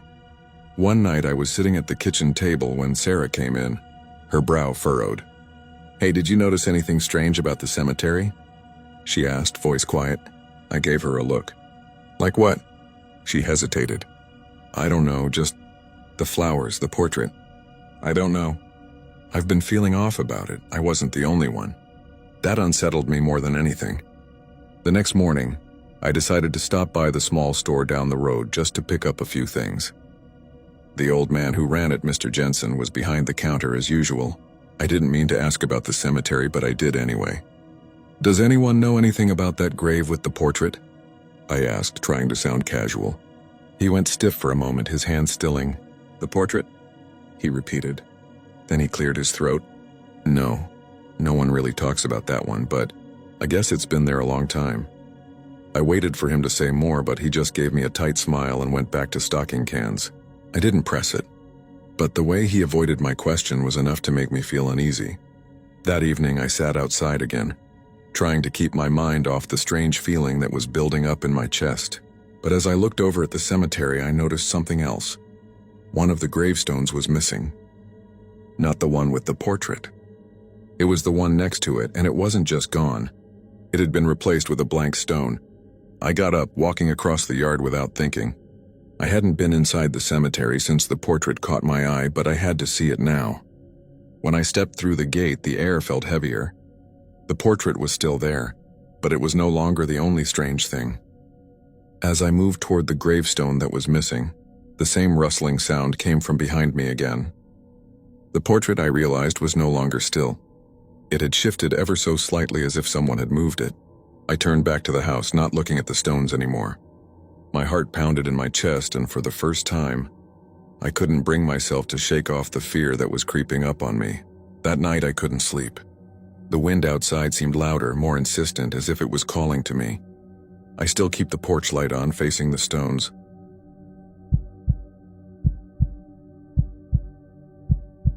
My name is Brian, and I'm from Potawatomi, Kansas. It's a small town, one of those places where everyone knows everyone else and not much changes. The streets are quiet, the houses are mostly old, and there's a lot of farmland around. I've lived here most of my life, and I honestly can't imagine being anywhere else. I've got a small place on the edge of town, just a little house with a front porch that faces the cemetery. The cemetery's been there forever. I can see it from my living room window, and at first I didn't even think much about it. The cemetery's old, overgrown in places. It doesn't look well kept, but that's kind of the charm of it, I guess. There's a gate, rusty from years of neglect, but it still works. The stones are weathered, most of the names on them barely legible. It's peaceful in a way. I like to walk by it sometimes, especially at sunset when the light's just right. It's quiet, you know? No one really bothers it. I live by myself, but I've got a roommate, Mark, who's been with me for a couple of months now. He's a good guy. We don't talk a lot about personal stuff, but he helps out around the house, and we both just keep to ourselves. He's not bothered by the cemetery, though I think he jokes about it sometimes, says it's a good place for some peace and quiet, as if he's trying to make light of it. He's got his own things going on, but he's not the type to get weird about stuff. I work as a mechanic at the shop down the road. It's not glamorous, but it pays the bills. Same routine every day. Wake up early, grab a cup of coffee, and head out to work. Most days are just the same. I get home late, eat something, then either watch TV or read for a bit before bed. The town's so small, there's really not much else to do. It's quiet. Almost too quiet sometimes, like people forget there's life going on here. The cemetery, like I said, was always just part of the view. I'd catch glimpses of it now and then, especially when I'd sit out on the porch late at night. I didn't think much of it until one day, about a month ago, I noticed something strange. It wasn't anything huge, not at first. Just the gate. I came home one afternoon, the sun was starting to dip low, and the gate was wide open. Not hanging by a chain or anything, but fully open, like someone had just walked through it. I didn't think too much of it. Maybe the wind had caught it, or maybe one of the local kids was messing around. I went about my evening, but when I went to bed, I noticed it again. The gate was closed, like it had been before. I told Mark about it the next morning, but he didn't seem too concerned. Probably just the wind, he said. Things like that happen. He shrugged it off, but I still couldn't shake the feeling that something was off. It's a small thing, but when you live by yourself, it's easy to start looking for patterns in things. At least that's how I saw it. A few days later, I noticed something else, fresh flowers on a grave. This grave wasn't the kind people visited regularly. It had been there for years, maybe decades. The flowers weren't wilted, but not particularly fresh either. Like they'd been there for a while, but just recently put there, maybe within the past few days. I couldn't explain it. There's no one else around here who'd leave flowers like that. I shrugged it off again. Maybe someone was just honoring a relative. Still, it struck me as odd. Over the next few weeks, the little things kept happening. The motion light by the cemetery would flicker on and off, even when there wasn't a soul around. Once I heard what sounded like a faint voice coming from the direction of the graves, but when I went out to check, there was nothing. I figured it was the wind, or maybe some animal, or even a trick of the mind. But it kept happening. Those small, almost forgettable things that build up over time. And I started to wonder if I was just being paranoid. I decided to talk to the neighbor, Mrs. Henderson, one afternoon. She's been here longer than anyone. So if anyone knew about the history of the cemetery, it'd be her. She was always a bit distant, though. When I mentioned the flowers and the open gate, she hesitated, then changed the subject quickly. She didn't offer much, but I got the feeling she knew more than she was letting on. She gave me a strange look before walking away, as if she was just a little too uncomfortable with the conversation. That didn't sit right with me, but I didn't press it. Things got a little stranger after that. One morning I went for a walk around the cemetery, just to get some fresh air. I'd been thinking a lot about the things that had been happening, so I figured maybe I could clear my head. I passed by the grave with the flowers again. This time I stopped to take a closer look. The headstone was cracked, the name nearly worn away. But there, just below the worn name, was something new, another name freshly carved into the stone. A name I didn't recognize and one I didn't remember seeing before. I stepped closer. That's when I noticed something that made my stomach drop. The casket, yes, there was one in the grave even though it looked like the plot had been disturbed, was wide open. And inside something was moving. Not just the wind, not just the shifting of dirt. It was a body. I could see it moving like it was trying to push itself out of the casket. I froze. My first instinct was to step back, to turn around and leave, but I couldn't. I had to know what I was seeing. It wasn't possible, was it? I blinked hard, rubbed my eyes. The movement stopped. The grave looked normal again, but I could still feel that strange presence, like something had changed, something that couldn't be explained. That's when I started hearing things, soft whispers, always too quiet to make out, but they were there. I'd hear them in the house when no one else was around. Just faint murmurs like someone was standing just outside my door, and there was the unmistakable sound of footsteps. Not the normal kind, but the kind you hear when someone's walking through wet grass. Slow and deliberate, stopping every time you try to get close. One night, I woke up to the sound of someone calling my name. It was my voice or something very close to it, coming from the kitchen. I went out there, but no one was there. No sign of anything out of the ordinary. The air felt colder, though, and the door was wide open, as if someone had left it that way. I started checking the cemetery more frequently. Every time I went by, it felt like something was just a little more off. Like I was being watched, like the stones themselves were waiting for something. The flowers would come back only to vanish again. The gate would swing open even when the wind wasn't blowing. It was always small, these things, but they added up one by one. Then last night I found something I hadn't seen before.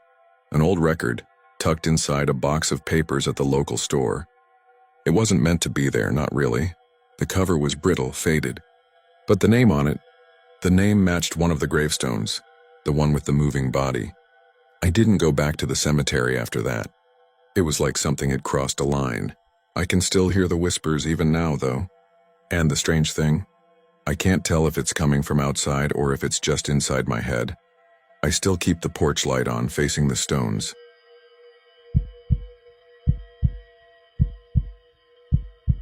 My name is Rachel, and I'm from Greenfield, Indiana. I live in a small old house on the edge of town. It's one of those houses that probably isn't worth much anymore, but it's comfortable enough. My partner Chris and I moved here last year after I got a job at the local bookstore. It's a small place too, the bookstore. We've got a routine, nothing too exciting. I work weekdays and Chris works nights as a mechanic at the garage a couple blocks over. Most days we don't see much of each other except when he gets home late and I'm up early, making coffee. We don't mind it though. We're used to the quiet. Our house is across from the cemetery, and the first time I saw it I thought it was kind of charming. The cemetery's old, but not in a creepy way. It's one of those places where the gravestones are worn down with age, and some of the tombstones are crooked or half hidden in overgrown grass. It's peaceful in a way. The air always smells fresh, like wet grass and damp stone, especially when the wind picks up. In the mornings I can hear the crows. In the evenings, the crickets. It's nice. Makes the place feel like it has history. Not a lot of people walk around there, but I think that's because it's mostly forgotten. Nobody bothers it. Chris jokes about it sometimes, but not in a bad way. He'll say things like, well, at least it's quiet over there. No one's gonna knock on our door at 3 a.m. He's not wrong. We don't get many visitors. Our neighbor, Ms. Carter, is the only one who stops by on occasion, usually just to chat about the weather. or tell us how much the cemetery has changed since she was young. She's lived here her whole life and knows everyone's business, even if she doesn't say much directly. The first few weeks were uneventful. Life just went on as usual. But after a while, I started to notice small things. Nothing major, just little shifts in the quiet. The first thing I noticed was the gate. The cemetery gate is old. It's one of those heavy iron ones that's usually locked up. But a couple times I saw it hanging open. Not wide, just cracked slightly, like someone had forgotten to latch it properly. At first, I just figured the wind had done it, or maybe someone had been there and left it that way. It wasn't a big deal, but then I started seeing fresh flowers at graves. That was strange to me. The cemetery's been here so long, there's no one around to tend to the graves. A few months back, I'd even noticed some of the stones were leaning more than usual, the ones nobody visits. But then there were these new flowers, fresh daisies or lilies, bright and perfect. I couldn't remember seeing anyone near them. Still, I figured maybe it was just someone's way of showing respect. The cemetery's been there longer than anyone I knew, after all. Then there was the night the motion light went off. Chris had just left for work, and I was sitting on the couch flipping through a book when the porch light blinked on. I could see it from the window. I don't usually pay much attention to it. The light goes off sometimes when an animal passes by, or the wind moves a branch, but that night it stayed on. I went outside thinking maybe a squirrel or a raccoon had triggered it, but there was nothing there.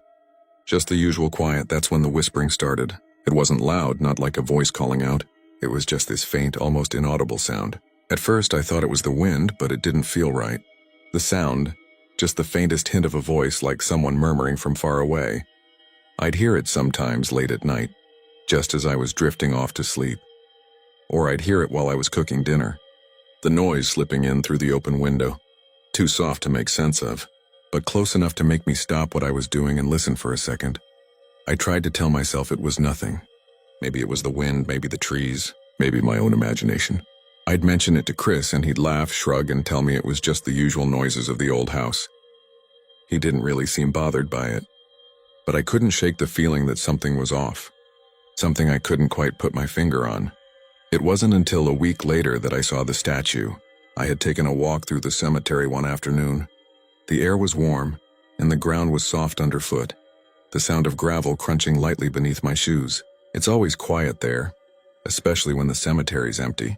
But I found myself walking down an unfamiliar path, and there, near the back corner, was a statue. I don't know why I hadn't noticed it before. I'd walked past that spot a dozen times. The statue was of an angel. Its wings spread wide and its face was tilted down as if in sorrow. But the thing that struck me was its eyes. They were hollow, dark, and empty, and in the hollow of each eye there was this small trickle of something. At first I thought it was just the dampness, the weather making the stone sweat, but as I moved closer I realized it wasn't water. The tears, they weren't clear. They were red. I froze. My heart skipped a beat and I felt a strange coldness wrap around me. I took another step closer and that's when I heard it. A faint sound, like a soft sobbing, almost imperceptible, but there, coming from the statue. It sounded like a person crying, quiet but real. I backed away quickly, my pulse racing. The air around me felt thicker, heavier. I turned and walked briskly toward the gate, not wanting to look back. But the sound of that weeping lingered in my ears. When I got home, I told Chris about the statue, about the red tears and the sobbing sound, but he just chuckled. "You sure you didn't see something else, babe?" He said, like it was some sort of joke. I wanted to believe it was just my imagination. I really did. But the more I thought about it, the more unsettled I felt. A few days later, I found something else. It was a piece of paper in a folder I was sorting through. Just some old records I'd found in the attic. The name on it caught my eye. It was familiar. It was a name on one of the gravestones, the one closest to the angel statue. I double-checked the dates, but the paper didn't match up. The name was there, but there was something wrong with the dates. Something about it didn't sit right. I went to Miss Carter's house after that. She was the one who knew all the history of the town. She was sitting on her porch when I walked up, and I could tell she knew why I was there. I asked her about the cemetery, about the statues, about the name I found on the gravestone. She just looked at me for a long time. Then she said, "Those graves aren't what you think they are." I don't know what she meant. She didn't elaborate, and I didn't press her. But when I left her house, I felt something strange, like I wasn't supposed to know. That night, as I sat in the living room, I heard the door creak open. It was Chris's voice, but it sounded off, faint like it was coming from another room. "Rachel," he whispered, and then the air grew colder. I went to the door, but when I opened it, the hallway was empty. No one there. The next morning I checked the porch light. It was still on, facing the cemetery. I hadn't turned it on.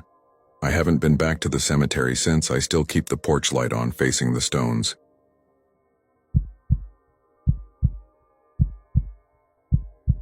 My name is Sam, and I'm from Derry, Pennsylvania. I live in a small house just outside of town, not too far from the cemetery. It's quiet here.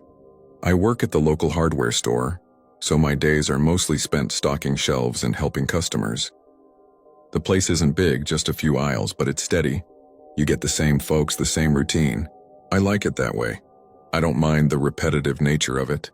In fact, I like knowing what to expect. My girlfriend Emma and I share the house. She's an artist. She spends most of her days at home painting or sketching. She jokes about how the cemetery across the street gives her a lot of inspiration. I don't get it myself, but I guess that's her thing. It's a small cemetery, old with more than a few broken tombstones. Most of the graves are overgrown with weeds and the iron gate squeaks in the wind. But it's peaceful. People come by to visit every now and then. But for the most part, it's quiet. Derry is the kind of town that feels like it's stuck in time. It's not big, not much happens here. The streets are narrow, the houses are old, and there's a lot of trees. People know each other. You can walk down the street and bump into someone you've known all your life. The cemetery, with its weathered stones and untended corners, just feels like part of the scenery. It wasn't until a few weeks ago that I started noticing something strange. It wasn't anything big at first, just little things. Emma would make a comment now and then about the cemetery.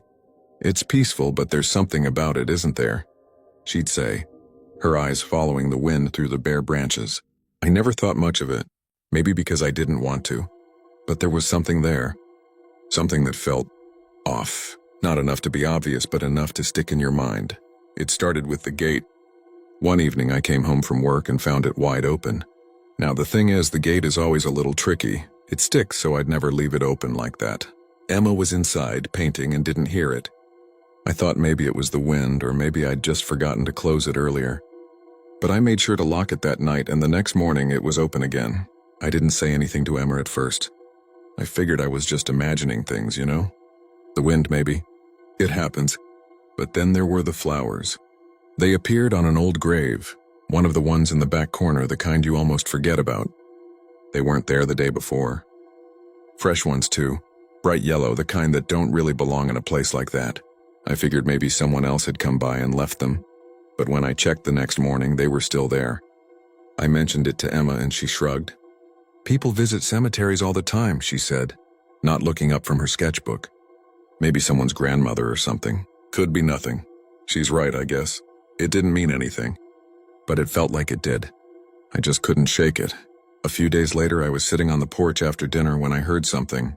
At first, I thought it was just the wind. But then it came again. A soft sound like someone talking, but too faint to make out. It didn't make sense, though. There wasn't anyone out there. I looked at the cemetery. Nothing, no movement. Probably just the wind, I muttered to myself. But the thing is, the wind doesn't talk. Not like that. I let it go, or at least I tried. The next few days were calm.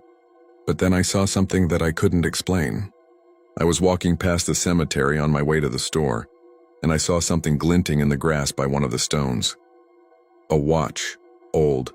Broken. I remember thinking it looked like it had been there a while. Rusted and scratched. Its face cracked. But something about it made me stop. I bent down and picked it up. It was heavy in my hand, like it had weight beyond its size. I turned it over, and for a moment I thought I saw something. Maybe just a shadow on the glass.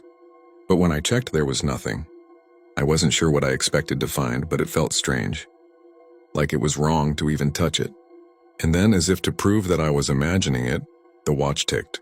Just once, and then again. The time was wrong.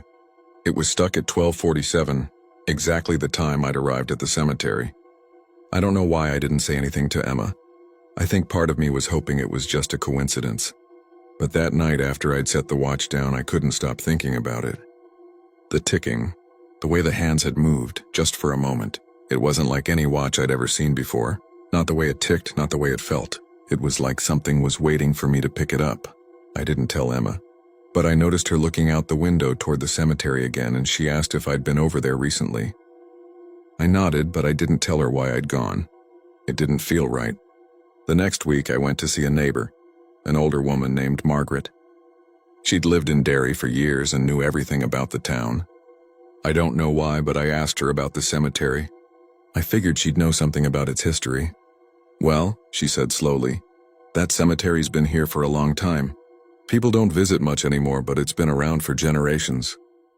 She stopped as if she was thinking carefully about her words. "The thing is, you can't always trust what you see there." She said it like she didn't want to say it. And then she changed the subject like she hadn't said anything at all. I didn't ask any more questions. But now I couldn't stop thinking about it. I'd find myself staring at the stones in the evening, waiting for something. For anything. The door started to feel like it was always just barely latched. The house felt colder too, like there was a breeze I couldn't feel. And I started to hear things. Footsteps in the hallway when no one was there. A soft rustling behind me when I was alone. It was subtle, but it was there. I don't know when it started to feel like it wasn't just the wind, but I knew it then. One night after I'd been in bed for hours, I heard a voice. Quiet but clear. "Sam." It wasn't Emma. I checked the clock. It was 12:47. I don't know if I was still asleep or not, but it was real. I've been thinking about it more and more. The flowers, the gate, the voice, the watch, the time, and Margaret's words. "You can't always trust what you see there." I don't know what's happening, but I know I can't shake the feeling that whatever it is, it's getting closer. I still keep the porch light on, facing the stones.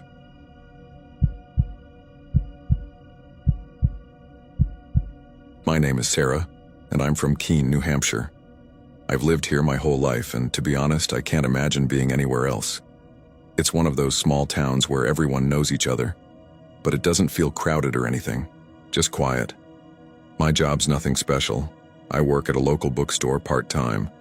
It's just me and my dog Rusty in the house. I like the peace, really. Most evenings I'll settle in with a book or watch some TV, and Rusty's content to curl up at my feet. I live right across the street from the cemetery. It's a small one, not more than an acre, really. You've got some old stone markers, a few newer ones, and a couple of trees that have been there forever. I've lived here long enough that it doesn't really stand out to me anymore, you know? It's just there. I've walked past it 1,000 times. Most days it's quiet. Just the wind through the trees or the occasional dog barking off in the distance. Nothing unusual about it. I've always felt like it's one of those places that you can't help but find peaceful. A little lonely, but not in a bad way. I guess I like the stillness of it. Rusty, though, he'll give it a wide berth if we're walking by after dark, like he doesn't like the feel of it. But that's just him, you know? Dogs are funny that way. The town's small, and a lot of the buildings are old too. The bookstore I work at's been around for decades, and the houses around here, including mine, have been standing for even longer. Some people joke about how nothing ever changes, but I think that's part of the charm. You get used to the quiet, the familiarity. It's the kind of place where nothing feels like it could go wrong. Lately, though, I've started noticing some things. Small things. Like how, sometimes, when I walk Rusty past the cemetery at dusk, I'll hear the gate creak open. I'm sure it's just the wind, right? The iron's old and it's been leaning for years. Still, it's weird, but like I said, it's just small stuff.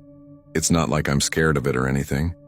I've lived here too long to be scared of a little wind. Then there's the flowers. I don't know why, but there's this one grave that always has fresh flowers on it. It's an old one. The stone's cracked, and the name's hard to read. But every time I walk by, there's always a fresh bouquet sitting there. The weird thing is, I never see anyone leave them. I've asked around, but no one seems to know anything about it. They just tell me it's probably a family thing, which I guess makes sense. Still, it's a little odd. Rusty's been acting funny, too. He's usually calm around the cemetery, but lately, he's been extra jumpy when we're near it. A few times I've had to drag him past the gate because he'll start growling or whining, and I don't know why. There's nothing there, right? It's just the wind, the trees. Just normal things, that's all. But then there was that night. I'd been working late at the bookstore, and when I got home, it was just about dark. I walked up the porch steps, Rusty trailing behind me. and noticed the porch light flickering. It happened sometimes, so I didn't think much of it. But when I got inside, Rusty started barking like crazy, pacing back and forth at the window like he saw something out there. I checked. Nothing. Just the trees, the cemetery across the street, and the usual shadows. But Rusty wouldn't stop. I couldn't shake the feeling that something was off that night. It wasn't anything big, just a nagging sense, like I'd missed something. The next day I was standing by the window again, looking out at the cemetery. The flowers were there again. Fresh ones. This time I decided to walk over and take a closer look, see if I could read the name on the gravestone. But when I got there, the flowers were gone. Just like that. I wasn't even gone for more than 5 minutes. And yet, nothing. The grave was just as weathered as before, no sign of any flowers. I told myself I was probably imagining things, or maybe someone else had already taken them away. But deep down, it felt wrong. I couldn't shake it. A few weeks went by and things went back to normal. Or so I thought. But the little things kept piling up. I'd wake up in the middle of the night thinking I heard someone walking outside. You know that sound? Gravel crunching underfoot, soft but steady? It had come from the cemetery, just enough for me to sit up and listen. I'd look out the window, but nothing. Just the moonlight on the gravestones and the trees moving in the wind. I'd lie back down, try to ignore it, but it wasn't easy. Then one evening, I went to the cemetery chapel. It's an old stone building, tucked away at the back of the cemetery. I hadn't been in there in years, but I thought I'd check it out, see if it was still in decent shape. It's not locked, so I let myself in, the air cool and musty, the faint smell of old wood. It felt peaceful, like a place where time didn't matter. I walked in a little further just to take it all in, and that's when I heard it. Soft footsteps. Light, almost like someone was walking behind me. But when I turned around, no one was there. I stood still for a moment, listening, waiting for something, anything, that would explain the sound. But then it came again. Step, step, step. It circled me, like whoever it was walking around the chapel, just out of sight. My heart started beating faster, but I told myself it was just the wind. Maybe it was just an echo from outside, that's all. I stood there for what felt like a long time, listening. The footsteps never stopped. They just kept circling, walking, stopping and starting, as if the person was waiting for me to do something. But no one appeared. I stayed in the chapel, listening, for a long while after that. But when I finally left, I didn't look back. I haven't been back to that chapel since. The last few days, I've noticed muddy footprints on my porch. Just a few smudges, not enough to track them to the door. But they're there. I don't know who they belong to. Rusty's been extra nervous too. He growls at nothing, looking toward the cemetery like he's seeing something I can't. I'm not sure what it all means. Maybe I'm imagining it. But last night I checked the local records. I wanted to know who had been buried in the cemetery, just out of curiosity. I found a name that caught my eye, someone who died a long time ago. I went to look at the grave, and when I got there, the stone was different. The name, the dates, they didn't match what I had seen the night before. Not every burial is about death.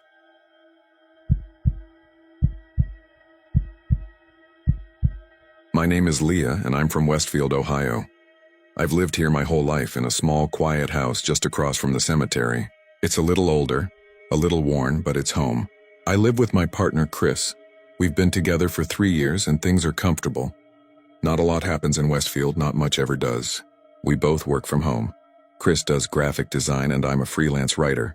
So our days tend to blend together in a nice, predictable way. Most mornings we sit at the kitchen table, sipping coffee while we work. The cemetery is always in view from the window, just beyond the road, right there at the edge of town. It's old, of course. It's full of cracked gravestones and wild ivy. The trees that border it are tall, their branches creaking softly in the wind. And there's always a quiet rustling of leaves, even when there's no wind. It's peaceful, really. Sometimes I even forget it's there, At least until I hear the sound of a dog barking in the distance or the occasional car rolling down the gravel road. The cemetery hasn't always been there, I suppose. The town's been here for over 100 years, and that cemetery's been part of it almost as long. I've never thought too much about it, though. People die, they're buried, and life goes on. Sometimes a new grave appears or someone will stop by to leave flowers, but most days it's just quiet. You hear the wind or the hum of insects. It's nothing more than a backdrop. Chris makes jokes about it sometimes. He'll say things like, "It's a nice view, but I'm glad we don't live in a house right in the middle of it." He's not wrong.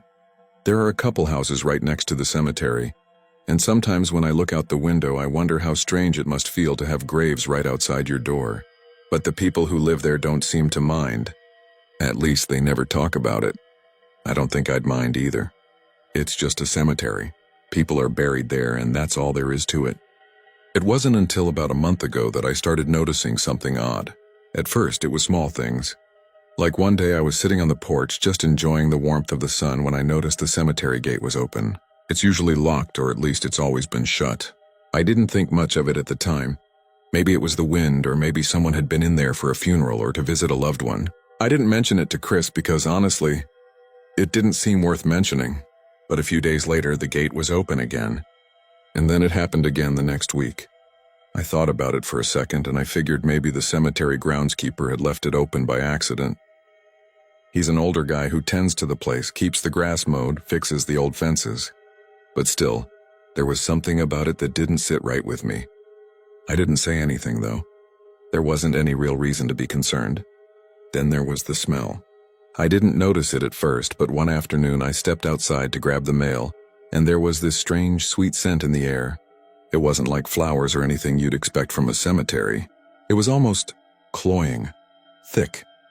And it didn't come from the flowers on the graves. It wasn't that fresh, earthy smell. No, this was something else. It lingered in the air even as I walked down the driveway to the mailbox. I kept expecting to see a bouquet of roses or lilies on one of the gravestones, but there was nothing. The air just smelled wrong. I didn't mention it to Chris. Maybe I was imagining it. Maybe it was just a weird day, I told myself, but I couldn't shake the feeling. Then came the flowers. I noticed them the next time I went for a walk around the cemetery. I wasn't expecting to find anything strange, but there they were. Fresh flowers. They were sitting on an old grave at the far end, one I'd never really paid much attention to before. The thing that struck me was that the grave had been unmarked for as long as I could remember. No stone, no plaque. Just dirt and a couple of worn wooden crosses that had been weathered away over the years. But the flowers were there. Bright yellow chrysanthemums perfectly arranged as if someone had just set them down. I paused for a second, wondering if maybe someone had recently decided to tend to that forgotten grave. But no one had. It was strange, though. The flowers seemed almost too fresh, considering how long the grave had been unattended. I felt a chill run down my spine, and for a moment I stood there, staring at the flowers. But then I shrugged it off. The wind, the animals. Maybe someone had come by and set them down. I could find no reason not to believe that. That's when Chris started noticing things too. One evening, Chris came into the kitchen with a frown on his face. He was staring at the window, and I could tell something was on his mind. "Hey, you ever notice that tree in the cemetery?" he asked. I looked up at him. "What tree?" "The one near the back by the old stone. The big one with the twisted branches. It's kind of hard to miss." I nodded slowly. "I know which one you mean." "Well, I don't know if it's always been like that, but did you ever notice the red spots on it?" I blinked, confused. "Red spots?" "Yeah, like dark splotches, almost like stains. I've never seen it before, and I walk by it all the time. I don't know if it's new or if I just didn't notice before, but it doesn't look like any tree I've ever seen. It looks like something's leaking down the bark." That stopped me. I hadn't noticed anything like that before, but now that he mentioned it, I felt a shift in the air. Something heavy. "I'll go check it out tomorrow," I said. "Maybe it's just sap or something." Chris didn't seem convinced, but he didn't press the issue. We went on with our evening, but I kept thinking about that tree. The more I tried to put it out of my mind, the more it lingered. There was something wrong about it, something unnatural. But I still couldn't put my finger on it. The next day I walked over to the cemetery. The tree stood in the back, just like Chris had said. The bark was dark, almost black, but there were those spots, red and sticky looking, like something had been oozing down it. It was so strange I almost couldn't look at it. As I got closer, the air grew colder, and I swear I heard a faint whisper. It sounded like a voice, soft, almost like it was coming from the roots of the tree. I stopped, frozen in place. The voice was too faint to make out, but it was there. It felt like someone was calling my name.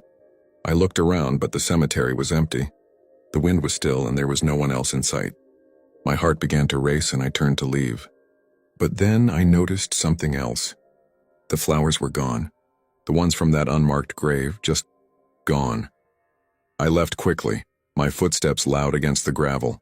The strange things didn't stop after that. Every night I'd hear faint footsteps outside my window. Nothing loud, nothing that could be mistaken for anything other than the quiet shuffle of someone walking. I'd get up and check, but the cemetery would be empty, silent. Every time I felt like someone was just out of reach. I never mentioned any of this to Chris. He'd think I was losing it. But then the footprints showed up, muddy prints just inside the front door. They weren't there when I went to bed, but they were when I woke up. I checked the whole house, but no one else had come in. I kept seeing flashes of movement outside the window too. Shadows just beyond the cemetery. They weren't there 1 second, and then they were. And then the whispers. They came too, low, familiar, and always just out of reach. It wasn't until I was sorting through some old paperwork that I saw it. An old letter from the town's historical society. It mentioned a grave in the cemetery, one with no headstone. The name on it matched the name in the letter. The letter wasn't even addressed to anyone I knew. I tried to ask the neighbor about it, but she just gave me a strange look and said, "Those graves aren't what you think they are." I keep the porch light on now, facing the stones.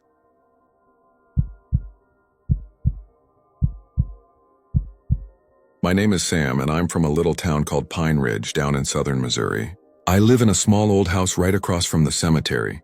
It's not a big one, just a few rows of worn gravestones, mostly from the 1800s. The house is a bit drafty, but it has a cozy feel to it, you know? Nothing fancy, just a couple of rooms, a kitchen with some outdated appliances, and a small living room. I work at the local hardware store. It's a quiet job, mostly stocking shelves and helping folks with DIY projects. There's not a lot going on in Pine Ridge, but it's fine. I don't mind the slow pace. I've gotten used to the rhythm of it, the way the days feel like they stretch out, all calm and familiar. I live with my sister Clara. She's a bit younger than me and works at the bakery down the street. She likes to complain about the lack of excitement around here, but I think she likes it deep down. We've both been living here our whole lives. The cemetery, well, it's always been there. We don't really talk about it much, but we pass by it every day. It's quiet, kind of peaceful, really. People put flowers down sometimes, but other than that, not much happens. There's an old gate, metal and rusted, that leads into it, but it's usually closed. The trees surrounding it are tall, and you can hear the wind rustling through the leaves if you're quiet enough. That's about all.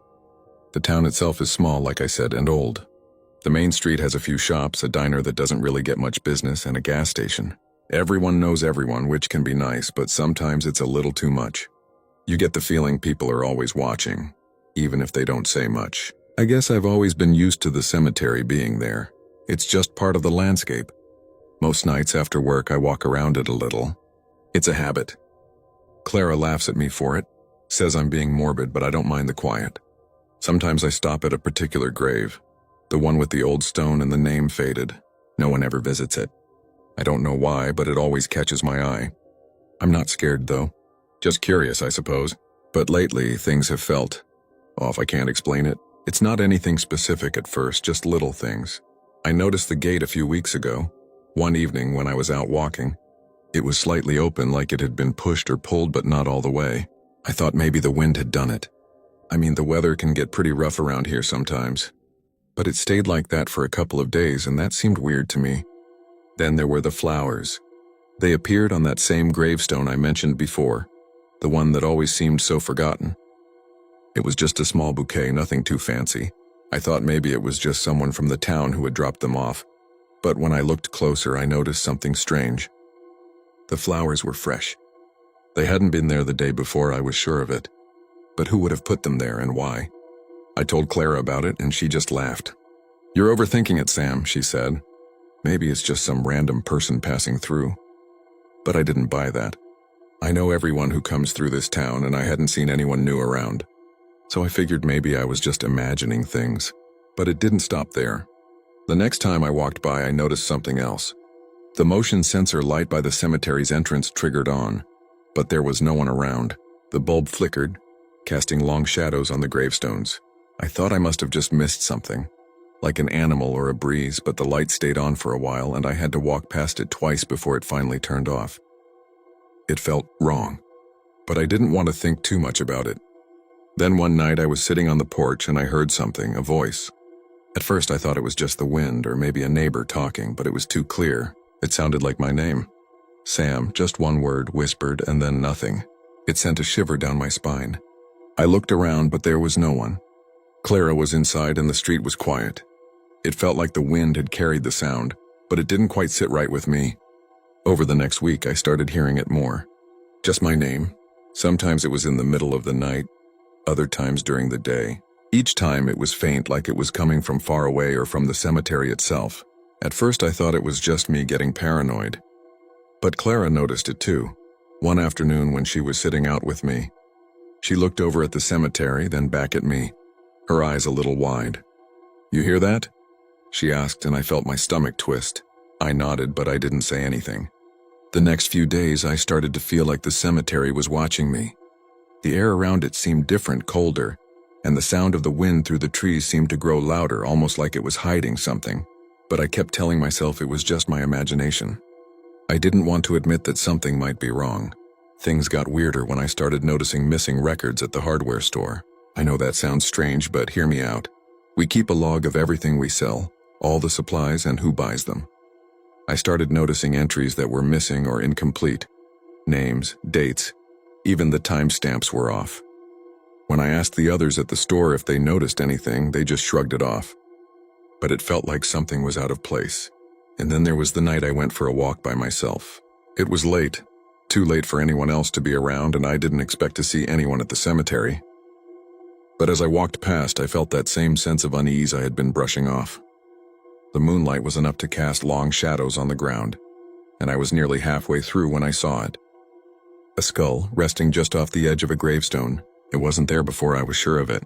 I stopped dead in my tracks. It was white, cracked and worn by time, but still clearly a skull. It was odd. It didn't look like an animal skull. Too round, too human. I leaned in closer, squatting down to get a better look, when something changed. The skull shifted. The shape of it moved, and before I could pull back, I swear it grinned. A slow, unsettling curve of the bones. My heart skipped. And then through the silence of the cemetery, I heard it. A whisper so soft, so faint. "Sam." I stood frozen, the hair on the back of my neck standing straight up. I wanted to run, but I couldn't. My breath caught in my throat. The air around me felt heavier, thicker, like I was being watched. But when I finally forced myself to look around, there was no one. The wind blew again and the trees creaked. But that skull, God, it just sat there, grinning like it knew something I didn't. I backed away slowly, but I couldn't take my eyes off it until I reached the gate. My legs felt weak and my mind was racing. It wasn't possible. It couldn't be. But as I walked home, the whisper of my name seemed to follow me, and that was when I realized this wasn't over. The next day, I checked the cemetery records at the town hall. The names of the people buried there were all familiar, mostly people I'd seen on gravestones before. But then I found one name that shouldn't have been there. It matched the last name on that old gravestone, the one I had always been drawn to, but it wasn't a name I recognized. I went to ask Mr. Lawson, the old man who ran the local shop, about it, but when I mentioned the cemetery, his face went pale. He looked away quickly, like he didn't want to talk about it. He muttered something under his breath and changed the subject. I don't know what's happening, but I know something's wrong, and I don't think I can ignore it anymore. I still keep the porch light on, facing the stones.